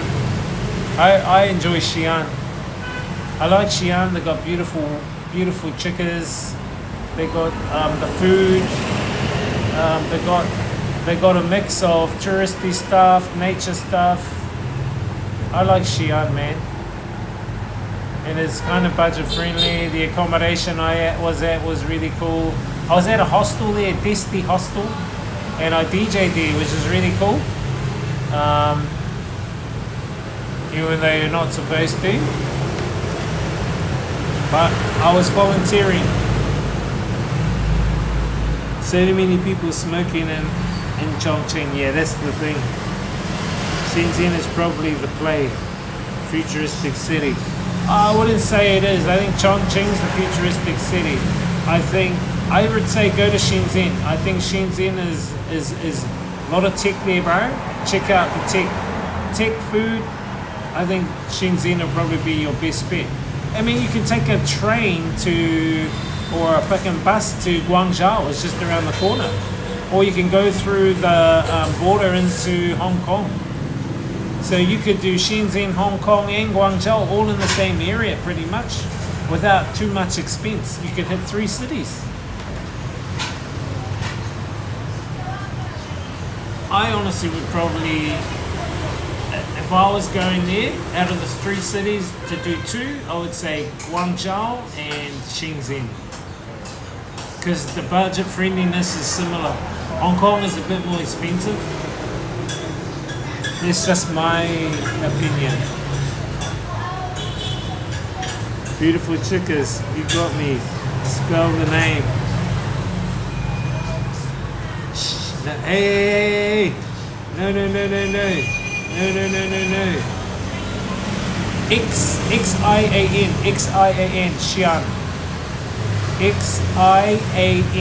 Xi'an. It used to be the old capital. It's where the journey out west starts from Xi'an. You'll see all the girls around the bell tower. Heaps of girls around that bell tower, man. Heaps, and they're all fucking filming, they're dressed up, makeup. Bro, I just go stand next to them and film them. The chat just wanted me to film them. Speak to a couple, they don't speak English. Try to speak Chinese to them. They're young, they're probably like fucking 18 to 24. Beautiful. They're everywhere, man. And you should try my favorite candy is the nougat candy. The Chinese nougat candy. Especially the popcorn and the yogurt. So I want to go back to China, grab some of those to take back to New Zealand for my family. What's the 3 cities you said you can go to in one go? You can go Shenzhen, then catch a train or a bus to Guangzhou. That's in the mainland. But then nearby also is Hong Kong, but you've got to go through the border into Hong Kong. There's a border. I don't know what your UK visa allows you to do, so it just depends. I would suggest just to do 2. If you're doing only 1 week, bro, maximum 2. But that's really a lot. Ideally, just 1 city for 1 week. That's what I'm doing, 1 city a week, really. 1 city a week's enough. 2 cities a week, yeah, you're cramming it in and rushing, I reckon. UK is visa free soon, but not yet. Spell Guangzhou. They just changed the visa and gave me 30 days free. Yeah, so what you can do, as soon as you get to Shenzhen, you can see the name of Guangzhou, just look on Google Maps. Guanghiou.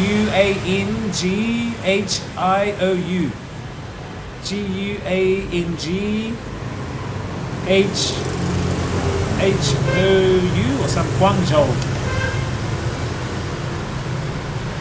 Nah, yeah, doing 3 cities too much. Doing 2 cities might be a bit too much as well. I think 1 city, bro, Shenzhen. I reckon you should just do 1 city. If you feel bored halfway through, then go do the other city. Nah, you need, as I say, you need a week. Week in 1 city, week in that city. Yeah, that's Guangzhou.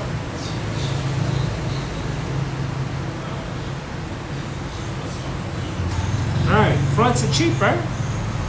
You most probably will fly to Ho Chi Minh City or Hanoi first, and then from there you'll catch the flight. I think you'll most likely go to Hanoi if you get a Vietjet flight.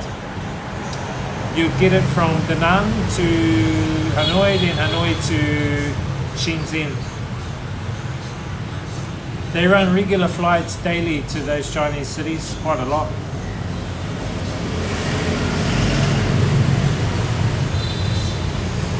Yeah, I like doing people watching too. Yeah, Guangzhou. Guangzhou's full on, bro. Quite a diverse range of people there. Chinese, Singaporean, Filipinos. I think the major, for me, looking and observing the major ethnic group, foreign ethnic group there are Africans. Why? Because Guangzhou is a hub for a lot of trade. And so the Africans go there to buy wholesale stuff. And that was witnessed when we went down the bottom floor of that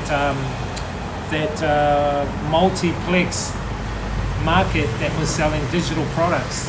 The whole bottom floor was all phones, and they had probably 100 booths, and at each booth there was 2 or 3 Africans, and the Africans were doing deals to buy all the phones because they're wholesale price. So they sell everything wholesale in Guangzhou, so you'll find a lot of ethnic groups there doing deals, swinging deals. I learned a trick too. The trick is that when you go into a shop and you hear people dealing, listen or look at the deal. So if they're buying for an example, I went into the shop and they were selling the massage hammer, the hammer that goes, and the lady said to them 150, and then they basically worked it down to 110 yuan, which is cheap, man. It's only like fucking, I think about $12 US or something like that. Anyway, and the guy got 2. And the lady goes, "Oh, I'll give it to you 100 each." And then I went up and I said, "Oh, can I have one?" And she goes, 180. And I said, no, me 190. Oh, no. But then we worked it out where I got it for 100. And the guys were there too. and those Africans says, oh, he's with me, he's with us, that fella's with us. And she goes, oh, okay, I'll give it the same price. So if you see Africans and they're doing a deal, just tell them, oh, you want to get the same product too? If you want that product, then you'll get it at their price. So you're jumping in on their purchase. That was something I learned. I thought, oh, that's a cool travel hack. That was my travel hack. Hey, don't copy me.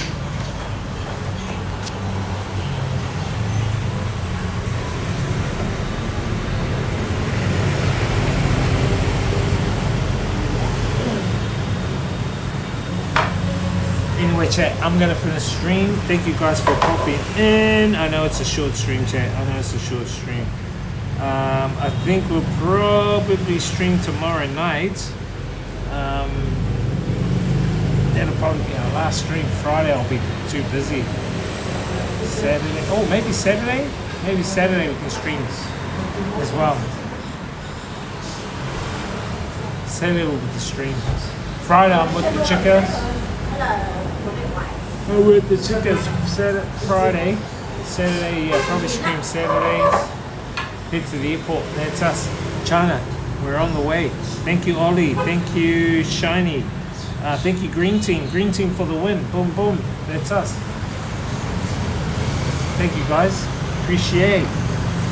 Anyway, I'm just going to finish stream chat. I'm not going to raid anybody. But yeah, take care. Hope you guys got some good insights today as well from about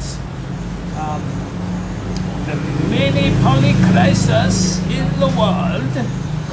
Ralph Schwab said. We had some good insights about that today. We talked about it, and I'm cool to get that out. So, yeah, thank you guys, man.